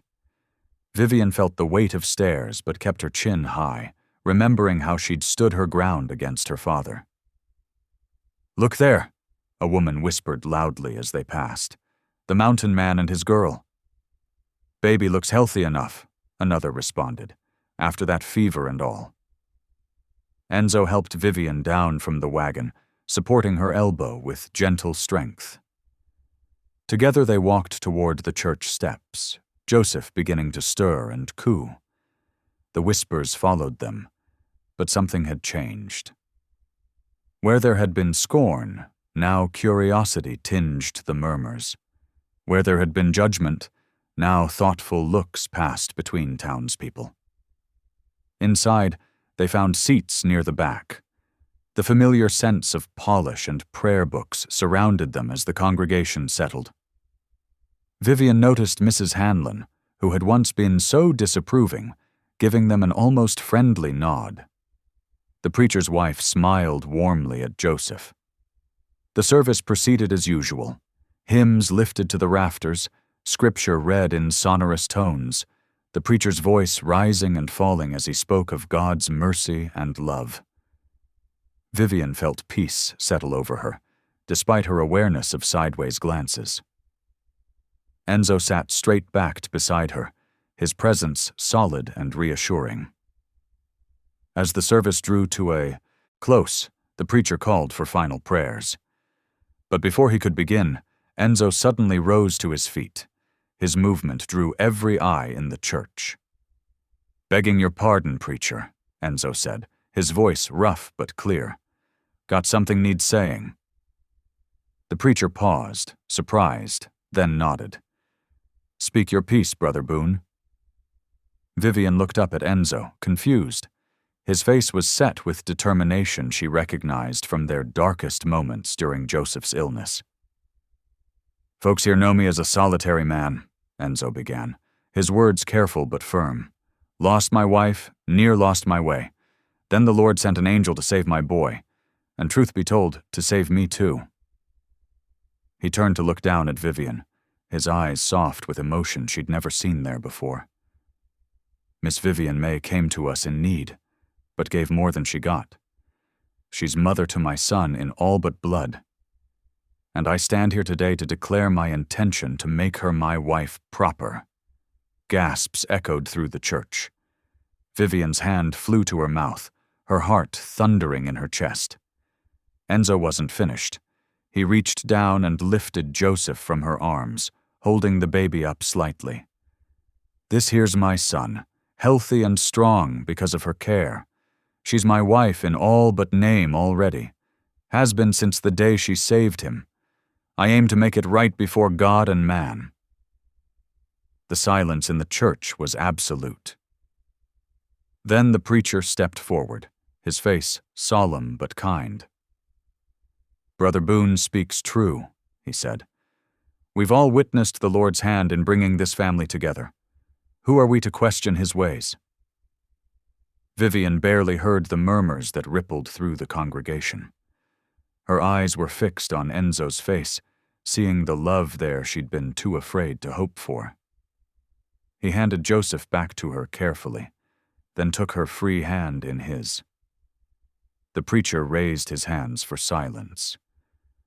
"Let us pray for this family," he began, but Vivian hardly heard the words. Her world had narrowed to the warm pressure of Enzo's hand around hers, the solid weight of Joseph against her chest, and the stunning reality of Enzo's declaration. The congregation's whispers grew louder as the service ended, a buzz of shocked conversation filling the church. But for once, Vivian didn't mind the attention. She sat still, Joseph sleeping peacefully in her arms, while Enzo stood protective beside them both. His declaration had changed everything, and nothing at all. They had been a family in truth long before he spoke the words aloud. The days before the wedding brought unexpected warmth to Vivian's heart. Wachi arrived first, bearing sage bundles and a beaded leather pouch. "For blessing," she explained, pressing it into Vivian's hands with a rare smile. Soon after, other women from town began appearing at the cabin door. Mrs. Hanlon brought fresh-baked bread, still warm from her oven. "Every bride needs strength," she said, patting Vivian's arm. The preacher's wife arrived with yards of white calico, her eyes kind as she offered to help sew, a wedding dress. Even the general store owner's daughter contributed a handful of dried flowers she'd preserved from summer. The cabin that had once felt so isolated now hummed with activity. Women gathered around the rough wooden table, measuring and cutting fabric while sharing stories of their own weddings.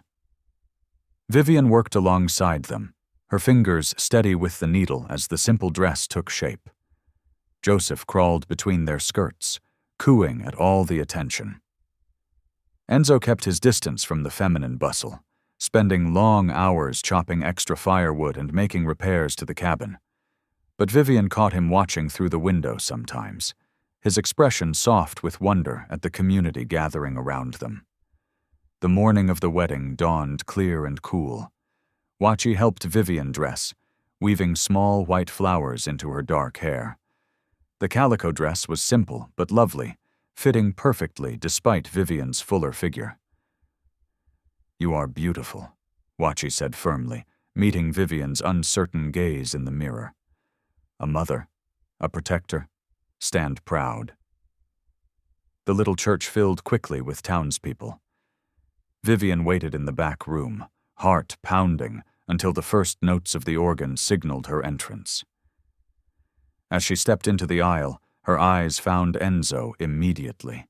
He stood tall at the altar, Joseph secure in one arm, his free hand fidgeting with his clean shirt collar. When he saw her, his face transformed with a joy that made her breath catch. Each step down the aisle felt like floating. Whispers of approval followed her progress, not the harsh judgment of before, but gentle appreciation for the bride she'd become. Enzo's eyes never left her face as she approached. The preacher spoke of God's providence in bringing them together, of love born through adversity. When it came time for vows, Enzo's voice was rough with emotion but clear. I take you as my wife, my partner, mother to my son. What God has joined, let no man tear asunder. Vivian's own vows came from her heart, simple and true. After the ceremony, tables were set up outside the church.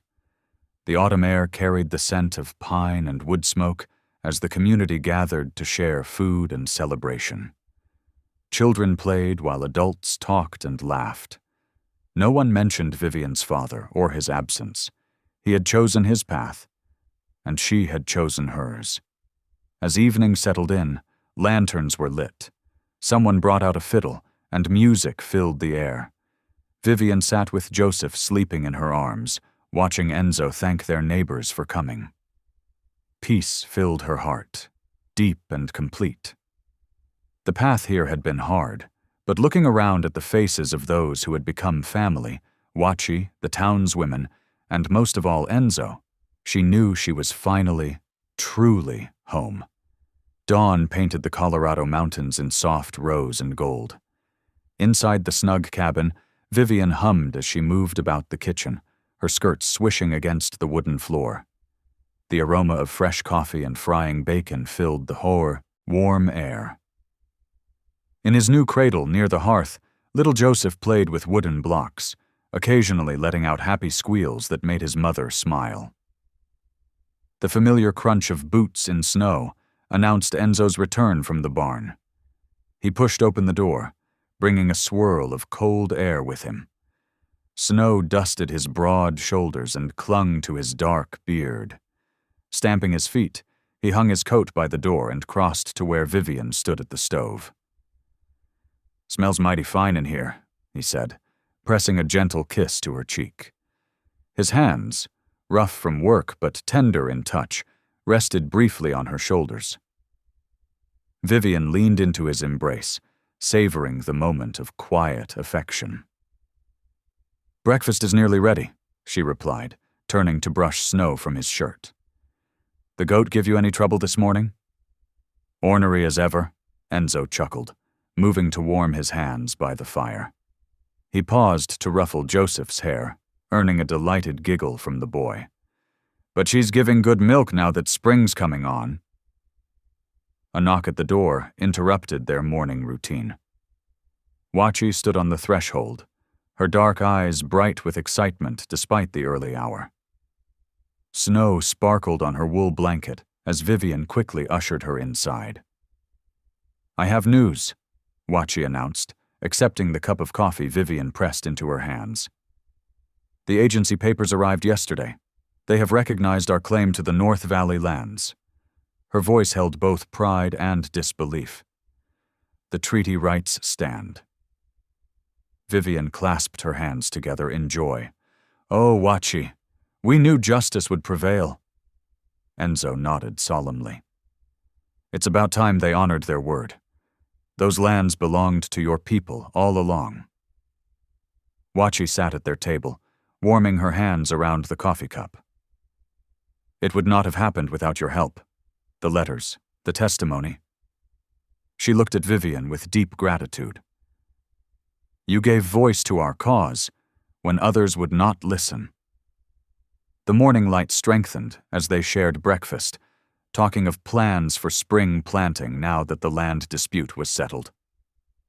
Joseph crawled from his play area to pull himself up on Wachi's knee, reaching for her long black braid with curious fingers. Before noon, more visitors arrived. Mrs. Hanlon came bearing a freshly baked apple pie, her previous judgment replaced by genuine warmth.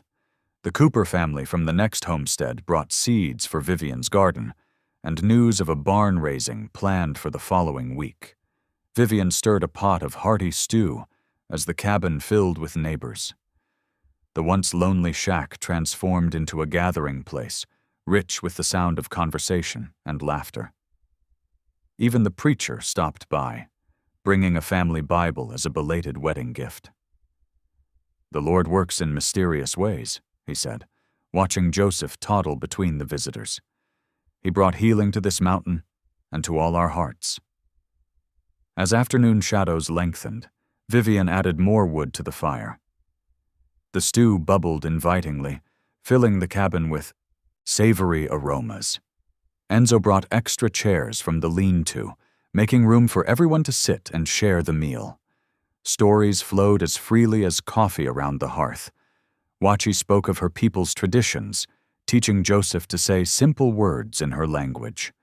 Mrs. Hanlon shared tales of early pioneer days, while young Tim Cooper entertained them with his harmonica. The gathering continued until dusk painted the snow purple outside the windows. As their guests began to depart, each leaving with warm embraces and promises to return soon, Vivian felt her heart might burst with gratitude. When the last visitor had gone, Enzo closed the door against the evening chill. Joseph dozed in his cradle, worn out from all the excitement. The cabin settled into peaceful quiet, broken only by the crack and pop of burning logs. Enzo turned to find Vivian watching him, her eyes bright with unshed tears of joy. Without a word, he knelt beside her chair and took her hand in his. For the first time since losing his first wife, words of prayer came easily to his lips. "Lord," he began, his voice rough with emotion, "we thank you for your mercy, for bringing this family together when we were lost and broken, for justice that stands firm as these mountains, for neighbors with open hearts, and for second chances we didn't deserve but received anyway." Vivian's fingers tightened around his as she added her own quiet, "Amen." Later, as full darkness settled over the mountain, lamplight spilled from the cabin windows onto pristine snow. Inside, the warmth of the fire wrapped around the small family like a blanket. Vivian sat in her rocking chair, mending by lamplight while Enzo cleaned his rifle nearby. Joseph slept peacefully, one small hand curled around the edge of his blanket. The cabin that had once echoed with lonely silence now hummed with life and purpose. On the walls, Vivian's dried herbs hung alongside Enzo's hunting gear. Wachi's woven blanket added color to the bed they shared. The Bible rested on a shelf beside Vivian's carefully written letters and accounts. Here, in this place where grief once dwelled, hope had taken root and flourished. The light from their windows beckoned like a beacon across the snowy landscape, promising shelter, acceptance, and love to any who might need it. Thank you for listening. Stories connect us in the most unexpected ways. If you felt that spark today, make sure you're subscribed. I share a new one daily, and the next might change your day.